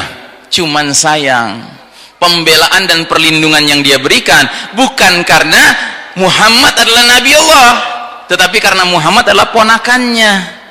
Jadi karena hubungan kerabat dia melindungi dan membelanya, bukan karena keimanan. Nah, datang kabar kepada Nabi kita, Abu Talib dalam kondisi payah menjelang meninggal. Maka Nabi datang, menjelang wafatnya Abu Talib, Nabi datang. Ternyata di samping Abu Talib sudah ada dua tokoh musyrik, Abu Jahal dan Abu Umayyah, ya, Abdullah bin Abu Umayyah. Maka Nabi tidak menyia-nyiakan kesempatan. Nabi khawatir kalau pamannya mati dalam keadaan kafir. Sebelum meninggal, Nabi ajak masuk ke dalam agama Allah Ta'ala dengan diajak mengucapkan kalimat thayyibah, ya. Nabi mengatakan, ya ammi qul la ilaha illallah kalimatan asyhadu laka biha indallah. Hai pamanku, ucapkanlah la ilaha illallah, suatu kalimat yang dengan ucapan itu aku akan menjadi saksi atasmu di hadapan Allah nanti di hari berbangkit. Aku akan lindungi engkau dari murka Allah, aku akan lindungi engkau dari azab api neraka Allah. Ya, cukup dengan mengucapkan kalimat la ilaha illallah. Mendengar Nabi Muhammad SAW menyampaikan hal ini kepada Abu Talib, kedua tokoh musyrik nggak tinggal diam. Mereka langsung bilang lagi, ya Abu Talib, atarghabu an millati Abdul Muttalib. Hai Abu Talib, apakah kamu mau meninggalkan agama nenek moyang kita Abdul Muttalib? Ya, agama nenek moyang itu agama apa? Hah? Agama apa? Agama syirik. Ya, agama menyembah berhala. Agama nenek moyang yang nggak ada hubungannya dengan wahyu dari Allah Ta'ala. Maka Rasulullah SAW terus menawarkan kalimat syahadat, kalimat thayyibah kepada Abu Talib. Bersamaan dengan itu, kedua orang tadi mengulang-ulang pertanyaan mereka. Jadi menjelang meninggalnya Abu Talib, ada dua dakwah yang bertentangan, menarik-narik dia. Yang satu dakwah kalimat thayyibah, kalimat yang baik, tauhid. Yang satu dakwah kalimat khabithah, kalimat yang buruk, syirik. Gitu, ya. Apa yang terjadi? Hatta qala Abu Talib akhir ma kallamahum huwa ala millati Abdul Muttalib wa aba an yaqula la ilaha illallah. Akhirnya, di ujung terakhirnya, Abu Talib mengucapkan bahwa dirinya tetap mengikuti agama Abdul Muttalib dan enggan, ya, mengabaikan untuk mengucapkan kalimat la ilaha illallah. Berarti Abu Talib mati muslim apa kafir? Kafir, ya. Nabi tidak berhenti. Nabi masih meneruskan. Apa kata Nabi? La astaghfiranna laka ma lam unha anka. Akan terus kudoakan ampunan Allah untuk engkau wahai pamanku selama aku tidak dilarang. Tetapi Allah langsung turunkan larangan. Surat At-Taubah ayat 113. Maka lin nabiyyi walladzina amanu ay yastaghfiru lil musyrikin walau kanu uli qurba min ba'di ma tabayyana lahum annahum ashabul jahim. Tidaklah sepatutnya bagi nabi dan orang-orang beriman memohonkan ampunan kepada Allah bagi orang-orang musyrik, walaupun orang-orang musyrik itu kaum kerabat sendiri. Sesudah jelas bagi mereka bahwa orang-orang musyrik itu adalah calon penghuni neraka jahanam, ya. Jadi Allah izinkan tidak Nabi mendoakan ampunan Allah untuk Abu Talib? Tidak, ya. Ya. Ini pelajaran buat kita. Nggak ada dispensasi. Ini keluarga Nabi sendiri nggak bisa, ya. Karena apa? Karena tidak mau menerima kalimat thayyibah, kalimat tauhid, kalimat la ilaha illallah. Maka sekali lagi saya ingatkan kepada kita semua di sini, betapa mulianya kalimat ini, betapa berharganya kalimat ini, betapa tidak pantas kalimat ini dinistakan, dihinakan, dijatuhkan, dirobek-robek, apalagi dibakar. La haula wala quwata illa billah. Jelas Bapak dan Ibu, ya. Sekali lagi, kita marah bukan karena apa-apa, kita marah karena Allah, ya. Kita marah karena Allah, bukan karena siapa-siapa kita marah, ya. Baik, yang terakhir bukan hadis, kisah nyata di zaman modern, terjadi di sebuah negeri jauh namanya Mesir tahun 1960-an. Kisah ini terjadi di zaman Mesir dikuasai oleh penguasa bernama Gamal Abdul Nasir. Gamal Abdul Nasir ini penguasa zalim, taghut, ya, melampaui batas dia dalam memimpin, ya. Dia tidak suka dengan dakwah Islam, maka dia tangkap-tangkepin orang-orang yang sibuk dalam dakwah Islam, termasuk salah satunya yang dia tangkap bernama Said Qutb, seorang alim, banyak menulis kitab, dan ada satu kitabnya yang dituduh oleh Gamal Abdul Nasir. Isi kitab ini adalah mengajak rakyat makar kepada penguasa. Judul bukunya Ma'alim fit Tariq. Buku kecil, Pak, buku kecil, sudah diterjemahkan ke bahasa Indonesia, Anda bisa cari di toko-toko buku. Judulnya Petunjuk Jalan, ya. Saya punya bukunya ini, cuman fotokopian, ya. Nah, ini kayak gini bukunya, Petunjuk Jalan. Ini buku isinya menguraikan makna dari kalimat tauhid, kalimat thayyibah ini, ya, panjang lebar diuraikan sama Said Qutb. Tapi rupanya penguasa zalim Mesir malah baper, baca isinya nganggap dirinya diserang, dan itu wajar. Kenapa wajar? Karena siapapun penguasa yang zalim, kalau benar-benar diperdengarkan makna la ilaha illallah, pasti tersinggung. Cuman pemimpin yang muslim lah, yang patuh kepada Allah lah, yang begitu menerima kalimat tauhid, makin kokoh kepemimpinannya, makin tawadu dia dalam memimpin. Tapi kalau yang memang mentalnya mental taghut, ya kan, ketemu kalimat tauhid yang nggak ketemu, berbenturan. Sebagaimana dulu Nabi Muhammad SAW pernah mau berdakwah, ketemu sama pimpinan sebuah qabilah, sebuah suku. Si qabilah ini, pimpinan ini nanya begini, ilama tada'una ya akhal Quraisy, kepada seruan apa engkau mengajak kami wahai saudara kami yang datang dari bangsa Quraisy? Nabi Muhammad jawabannya singkat aja, ad'ukum an taqula la ilaha illallah. Aku mengajak kalian untuk mengucapkan kalimat la ilaha illallah. Apa jawaban ketua kabilah ini? Jawaban dia begini, hadza amrun tukirhul muluk. Waduh, kalimat la ilaha illallah ini kan urusan yang dibenci para raja-raja, kata dia gitu. Jadi langsung ngerti, Pak. Cuman raja model mana yang tersinggung dengan kalimat la ilaha illallah? Raja yang ketogut-togutan gitu loh, yang kezolim-zoliman gitu. Tapi kalau raja yang muslim, pemimpin yang muslim, yang mukmin, yang memang menjunjung tinggi kalimat tauhid, dia mendapat kalimat tauhid makin kokoh kepemimpinannya. Karena dia dibimbing oleh Allah Subhanahu wa taala. Tetapi yang model-model ngikut copy paste dengan Firaun yang mengatakan ana rabbukumul a'la, ya tersinggunglah. Orang dia Rabbnya, Allah dibilang Rabb gitu kan, nggak cocok kan.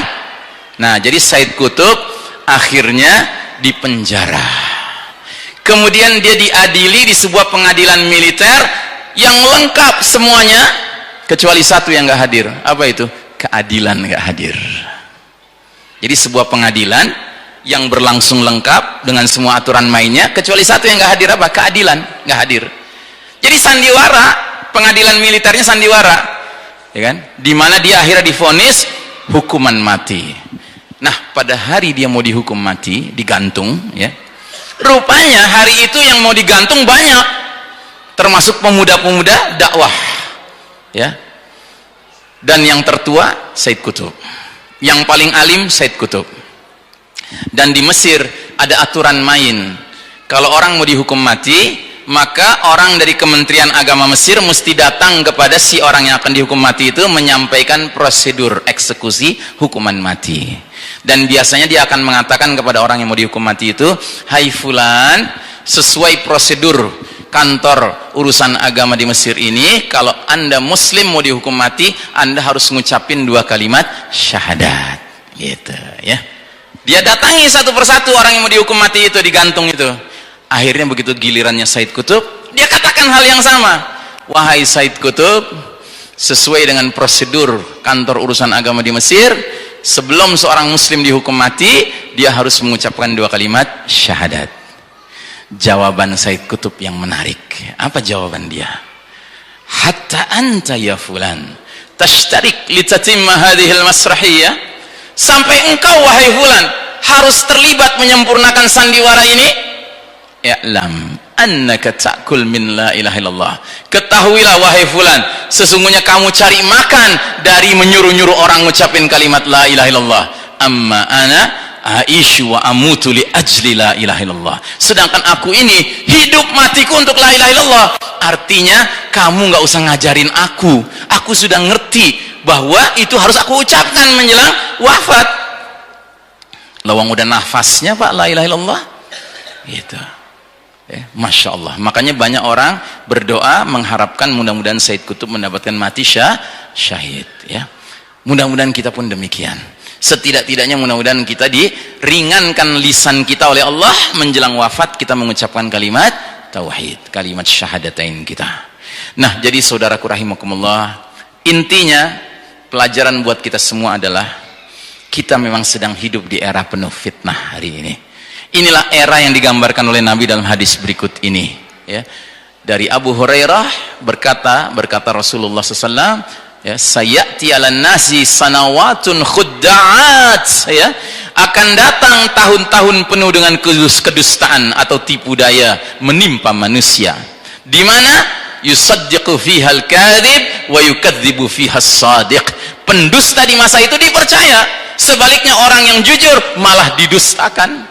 Nah, inilah zamannya Pak. Jadi tolong Pak, ya, ikuti apa kata Allah, ikuti apa kata Rasul. Jangan ikuti apa kata media massa. Jangan ikuti apa kata kebanyakan orang hari ini, ya. Jangan percaya ada orang mengatakan itu bendera, bukan bendera tauhid. Itu bendera tauhid Pak. Jadi saya jelaskan, ya, mau warnanya kuning, merah, merah jambu, ungu, ya hitam, ya kan, putih, kalau ada la ilaha illallah Muhammad Rasul, itu bendera tauhid namanya.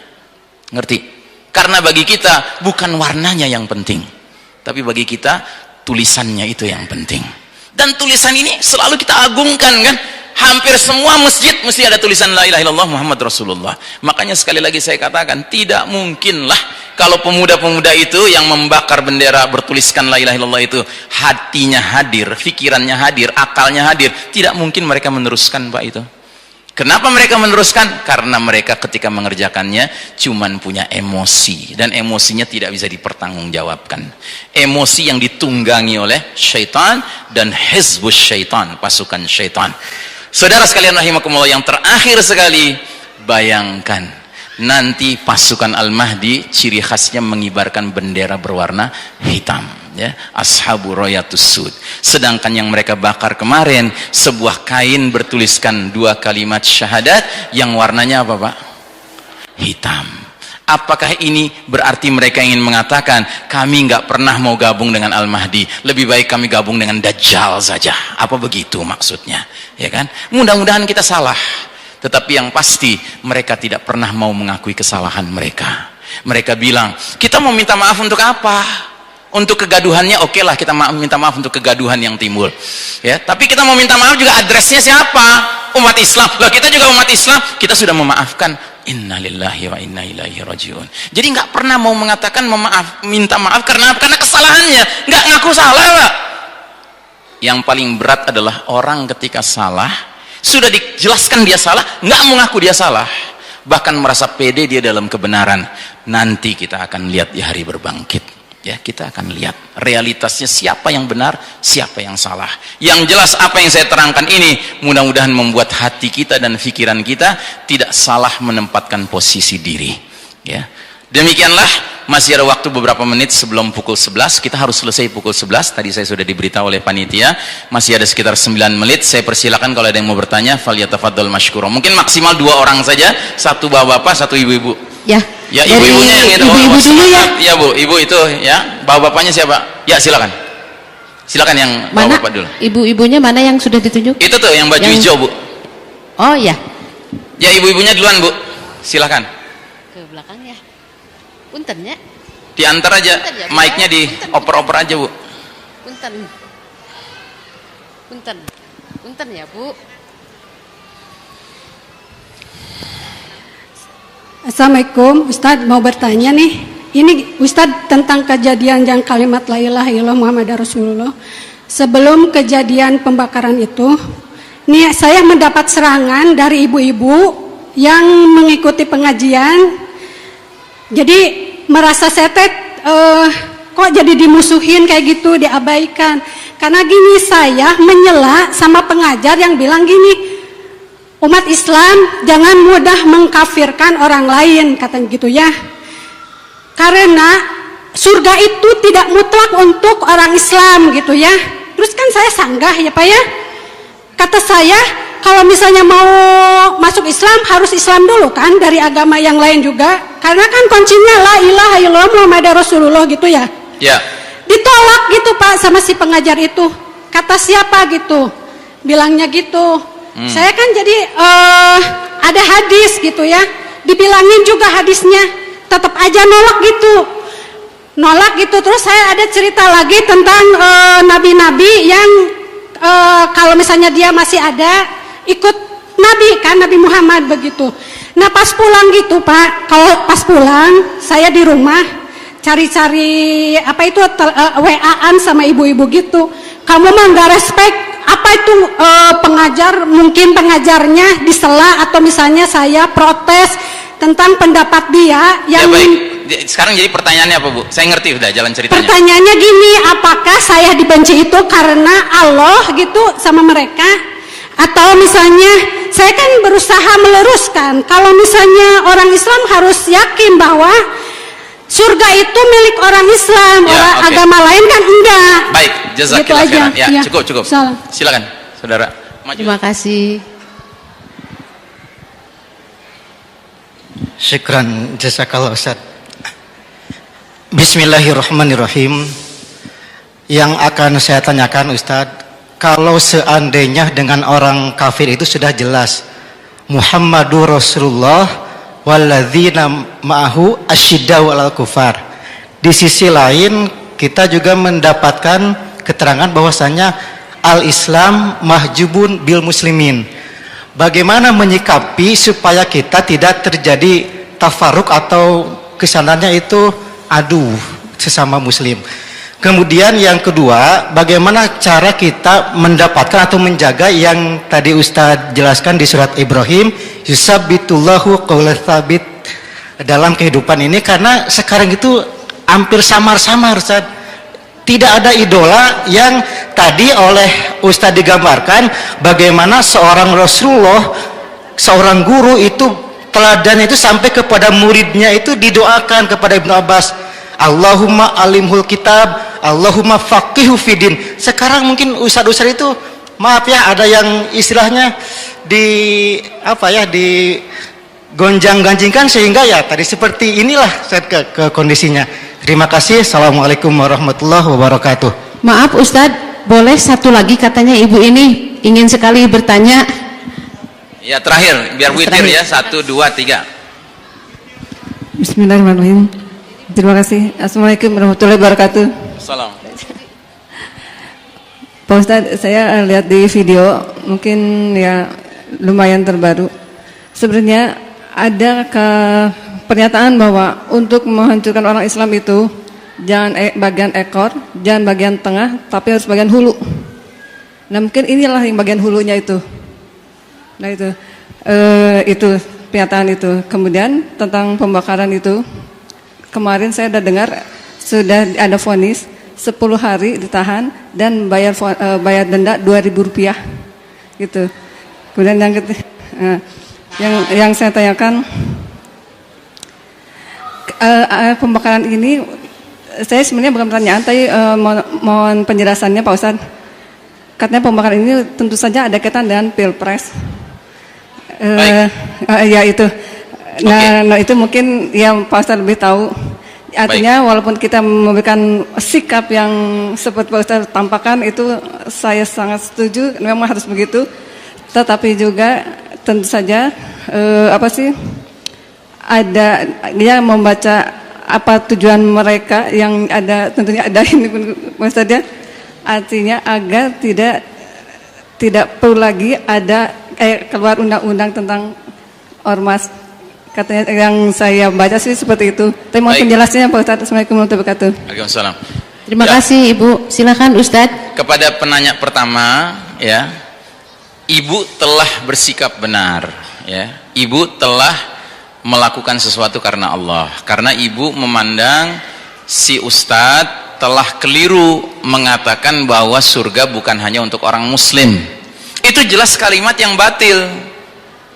Bagaimana? Apa dalilnya bahwa itu kalimat yang batil? Dalilnya ayat ini ayat ini ya, la tufattahu lahum abwabus samai wa la yadkhulul jannata hatta yalijal jamalu fi sammil qiyad. Tidak akan dibuka bagi mereka pintu langit dan tidak bakalan mereka masuk surga sampai unta masuk lubang jarum. Jadi kalau ibu ketemu lagi sama ustadz itu ya, coba ngomong baik-baik dengan membacakan ayat ini. Pak Ustadz, coba ini ayat ini maksudnya apa Pak Ustadz? Emangnya bisa ontak masuk ke dalam lubang jarum? Tanya gitu ya. Nah cuma begini Bu, saya perlu peringatkan sama ibu juga, kalau kita melihat ustadz ngaco gitu kan, jangan berusaha memperbaikinya di forum, nggak mungkin bisa Bu ya. Kayak saya nih duduk di sini, tiba-tiba ada yang berusaha meluruskan saya, wah saya bela diri ya kan, kenapa? Jaim, jaga image gitu. Ada caranya ya. Jadi kalau si ustadz ini bermasalah, caranya kita kasih nasihatnya tidak di depan forum ya, begitu Bu ya. Itu pelajaran penting ya. Makanya wajar kalau ibu-ibu yang lain yang nggak mudeng, nggak nyampe ilmunya, menganggap ibu bikin onar di majelis gitu. Ngerti ya? Ya saya ulangi lagi, ibu benar dengan sikap ibu menekankan bahwa tidak mungkin masuk surga kecuali muslim, itu benar. Dan si ustadz salah mengatakan surga bukan hanya monopoli kaum muslimin, itu salah besar. Cuman bukan berarti karena dia salah lalu kita mau meluruskan dia di tempat itu juga, itu susah, nggak mungkin itu ya. Di mana-mana itu perkara yang sangat sulit ya. Jadi di satu sisi saya benarkan ibu, tapi di lain sisi tolong dikoreksi Bu lain kali kalau masukan kepada seorang ustadz, seorang narasumber, seorang pembicara, jangan di forum secara terbuka. Dia pasti membela diri, itu selalu begitu, ya kan? Ya, tapi yang jelas dia salah, ya. Dan ini ayatnya jelas sekali. Ada lagi ayat lain, silahkan dicatat sama ibu. Al-Hijr ayat 2, surat 15 ayat 2. Allah jelas mengatakan, rubbama yawaddul ladzina kafaru law kanu muslimin. Nanti di akhirat seringkali orang-orang kafir berandai-andai waktu di dunia mereka jadi muslim, gitu. Jadi muslim, bukan jadi mukmin. Muslim sama mukmin mana yang lebih tinggi? Mukmin. Nah, mereka nanti di akhirat orang kafir berandai-andai di dunia cuma jadi muslim aja, nggak jadi mukmin, nggak. Kenapa? Karena nanti mereka masuk neraka. Ada juga muslim yang ikut masuk neraka dulu, ya kan? Karena dosa-dosanya banyak, numpuk, dia harus masuk neraka dulu, harus diselesaikan di sana, dibakar dulu dosa-dosanya. Nah, setelah selesai dosanya terbakar semuanya, si muslim ini kan dipindahin sama Allah dari neraka kemana? Ke surga. Dia ngelihat, aduh, teman penjara gue keluar masuk ke surga. Wah, kalau gini caranya enaknya dulu gue jadi muslim, kan gitu. Berarti nggak ada ceritanya orang kafir bisa masuk surga, mustahil. Ya, jadi udah benar ibu, si ustadz itu jelas salahnya. Cuman tolong mengkoreksi ustadz itu tidak bisa dengan cara di depan forum, ya. Pertama, ustadznya akan bela diri. Kedua, teman-teman pengajian bakal menganggap kita sebagai orang yang sok tahu, ya, menyebarluaskan onar, begitu kira-kira, ya. Wallahu a'lam bishawab. Pertanyaan dari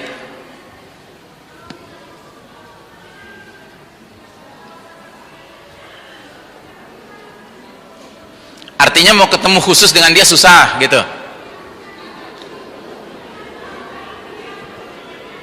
Nggak kedengeran, Bu.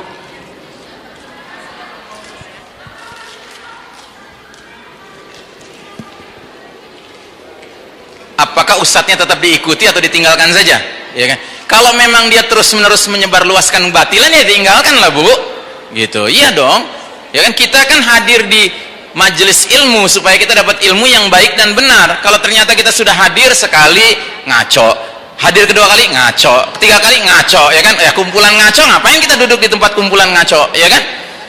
Gitu, ya. Jadi 2019 ganti pengajian. Itu. Allahu Akbar. Baik, kepada saudara kita tadi ada 2 pertanyaan, ya. Ya, bisa diulangi kata kuncinya yang pertama?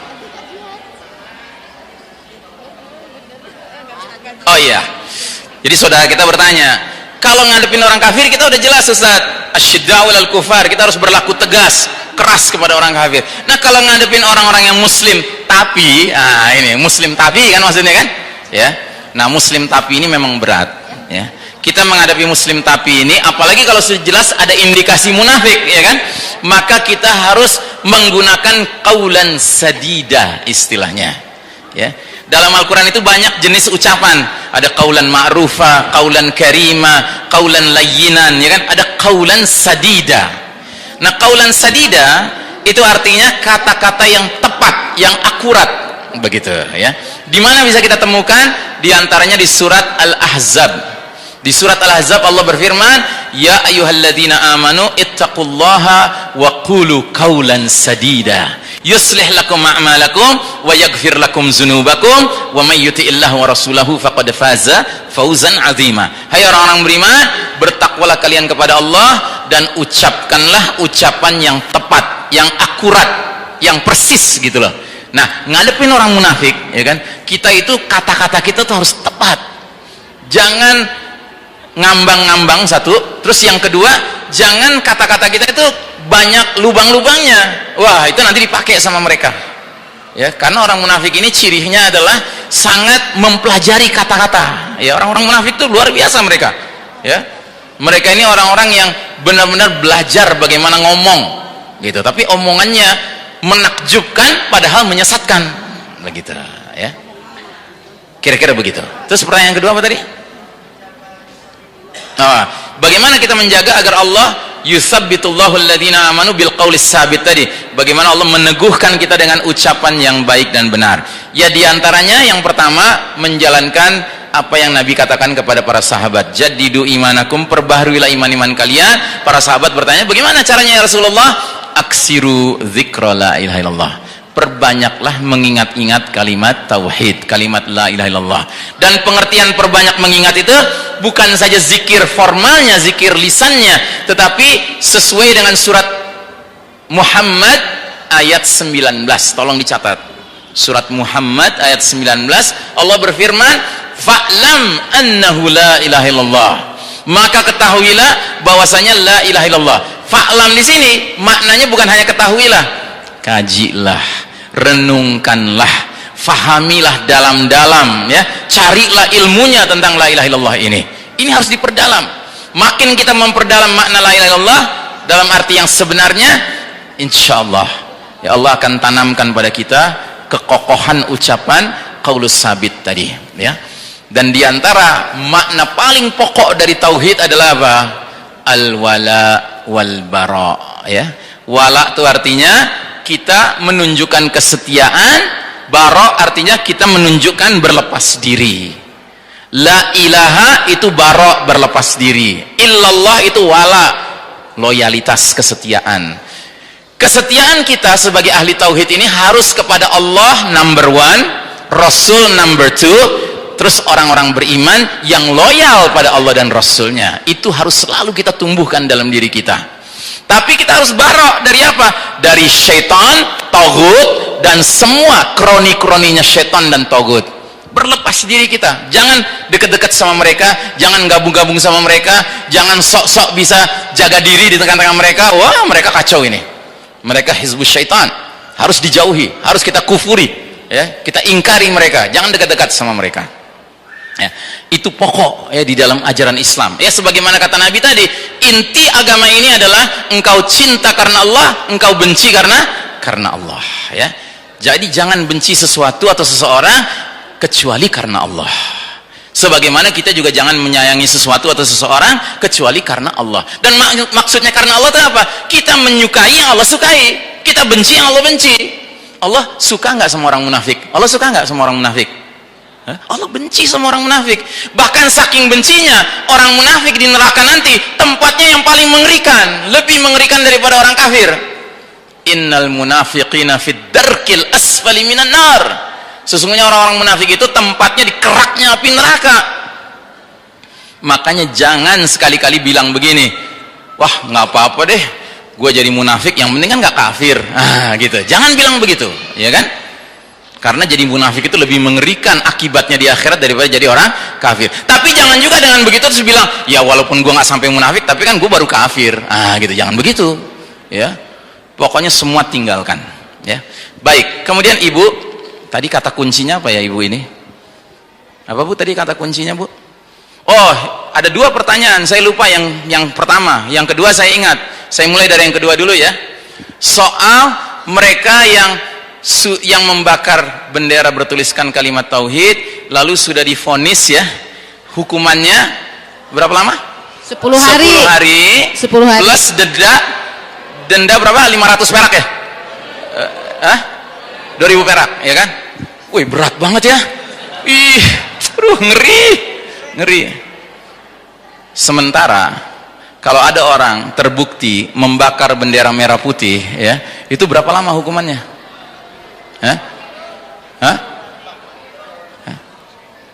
Ya, jadi begini, Bapak dan Ibu rahimakumullah. Saya cuma ingin mengingatkan saja bahwa memang kita sedang hidup di era yang penuh fitnah, yang sampai Nabi sendiri mengatakan ini era gelap gulita, kayak malam gelap gulita ini. Ya ini, ya.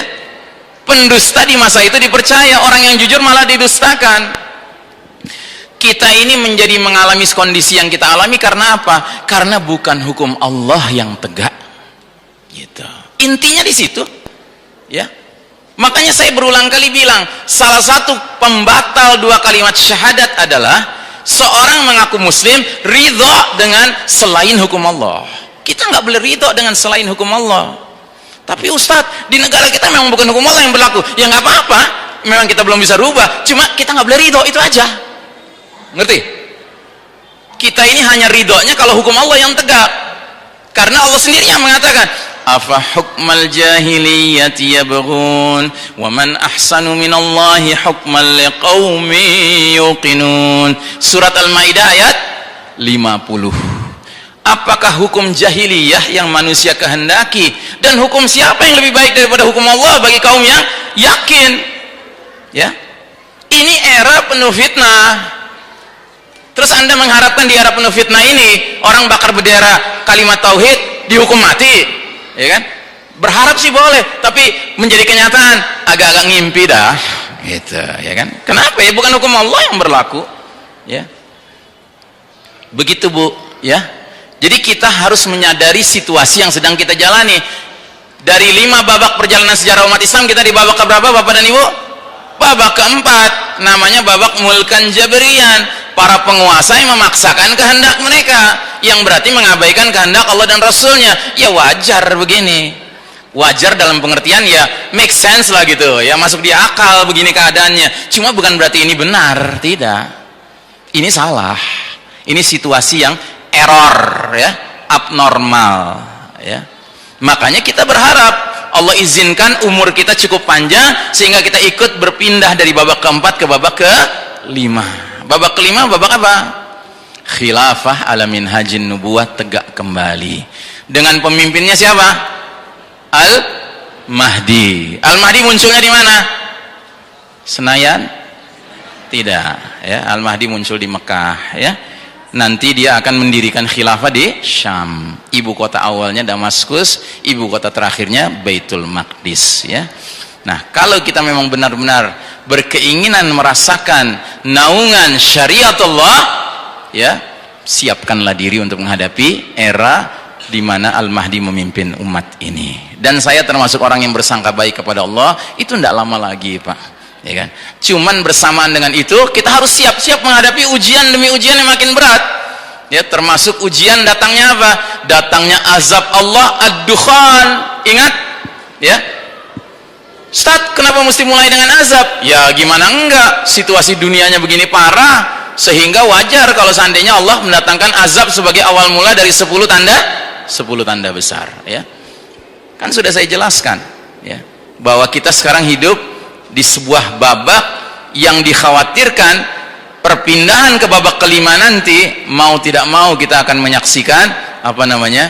Azab, dukhan, ya. Sebab peradaban manusia sudah sampai titik kesombongannya yang luar biasa. Ya contohnya ini. Contohnya. Ya. Maaf. Nah, ini contohnya. Penghinaan terhadap Al-Quran, belaga, doa khusyuk sama Allah, nongkrong, yang diinjak apa? Quran, ya. Ngirim Twitter isinya begini, Mukidi baru gagal 5 tahun kalian udah minta ganti, Islam udah gagal 1440 tahun kalian masih aja memeluk Islam. Ini kan penghinaan kepada agama Allah. Lolos aja. Yang kayak gini makin hari makin banyak, Pak, Bu. Terus Anda kira Allah nggak akan mendatangkan azab dengan begini? Ini kita di titik yang mengerikan, Pak, hidup kita sekarang ini. Belum yang kanan ini, nggak berani saya bacanya. Baca aja sendiri Bapak dan Ibu. Sok-sokan mau ngajar Allah, Allah mau diajarin sama dia. Al-Alimul Khabir, yang maha tahu, maha teliti pengetahuannya, mau diajar sama manusia yang diciptakan sama Allah. Aduh, udah kebalik dunia. Terus Anda pikir yang gini nggak mengundang azab Allah, ya? Belum lagi ini. Di negeri berpenduduk terbesar muslimnya ada beginian, Pak. Membakar kain tulisan la ilaha illallah sambil tangannya gini-gini, jingkrak-jingkrak, nyanyi-nyanyi, Pak, ya. Anda pikir ini nggak mengundang azab dari Allah, ya? Nah, jadi Bapak dan Ibu rahimakumullah, itulah rahasianya saya terus-menerus mengingatkan tentang skenario akhir zaman ini, karena kita sudah di persimpangan jalan, Bapak dan Ibu. Kita nggak tahu nih berapa lama lagi dukhon akan datang, ya. Apalagi informasi ini, pernikahan sesama jenis sudah legal di 23 negara di dunia, bayangkan. Dulu cuma satu negeri, Sodom, dijungkir balikin sama Allah. Sekarang sudah berapa banyak negara yang melegalkan, ya. Dari peta dunia yang begini besar, yang warna hitam ini negara-negara yang sudah legal, ya, LGBT. Sekian banyak negara sudah melegalkan. Kira-kira kalau Allah datangkan azab kayak apa ya di zaman modern ini? Ngeri sekali. Gitu. Jadi begitu ya, Bapak dan Ibu, ya. Mudah-mudahan kita termasuk hamba-hamba Allah yang terus dibimbing sama Allah ke jalan-jalan keridhaannya. Mau kita mati kena bencanakah? Mudah-mudahan kita matinya bukan karena diazab, tapi karena memang kita berada di situ, ya takdir Allah lah kita ikut mati. Ya kan, seperti saudara-saudara kita di Palu, itu kan jelas azab yang terjadi di Palu. Ya cuma ada orang soleh ikut meninggal, ya memang hadisnya begitu. Nabi bilang kalau sudah merata kemaksiatan di umatku, ya maka Allah datangkan azab berlaku umum. Ummu Salamah nanya, ya Rasulullah, apa nggak ada orang soleh di tengah-tengah mereka? Ada, ya kena juga mereka. Terus gimana nasib mereka? Ya mereka juga ikut meninggal kena azab itu, tapi mereka diampuni dan dirahmati Allah karena iman mereka benar. Mereka nggak ikut-ikutan dengan syiriknya, mereka nggak ikut-ikutan dengan LGBT-nya, bahkan mereka ikut mengingatkan supaya hentikan itu maksiat, hentikan itu syirik, tetap aja mereka kerjakan. Ya. Nah, jadi saudaraku rahimakumullah, saya kira dari Ibu belum dijawab. Ada satu lagi pertanyaan apa, Bu? Cukup, baik. Ya, karena waktu juga kita akhiri sampai di sini, dan sekali lagi marilah kita mengharap keberkahan dari Allah Ta'ala. Semoga majelis kita ini majelis yang nantinya akan menambah timbangan kebaikan kita di hari berbangkit nanti, dan mudah-mudahan Allah menghadirkan para malaikat di majelis kita hari ini dan mendoakan ampunan Allah untuk kita semua yang hadir di sini. Dan untuk itu mari kita akhiri majelis ini dengan doa yang disunnahkan Nabi kita, doa kifaratul majelis. Subhanakallahumma wa bihamdika asyhadu an la ilaha illa anta astaghfiruka wa atubu ilaik. Walhamdulillahirabbil alamin. Wassalamualaikum warahmatullahi wabarakatuh.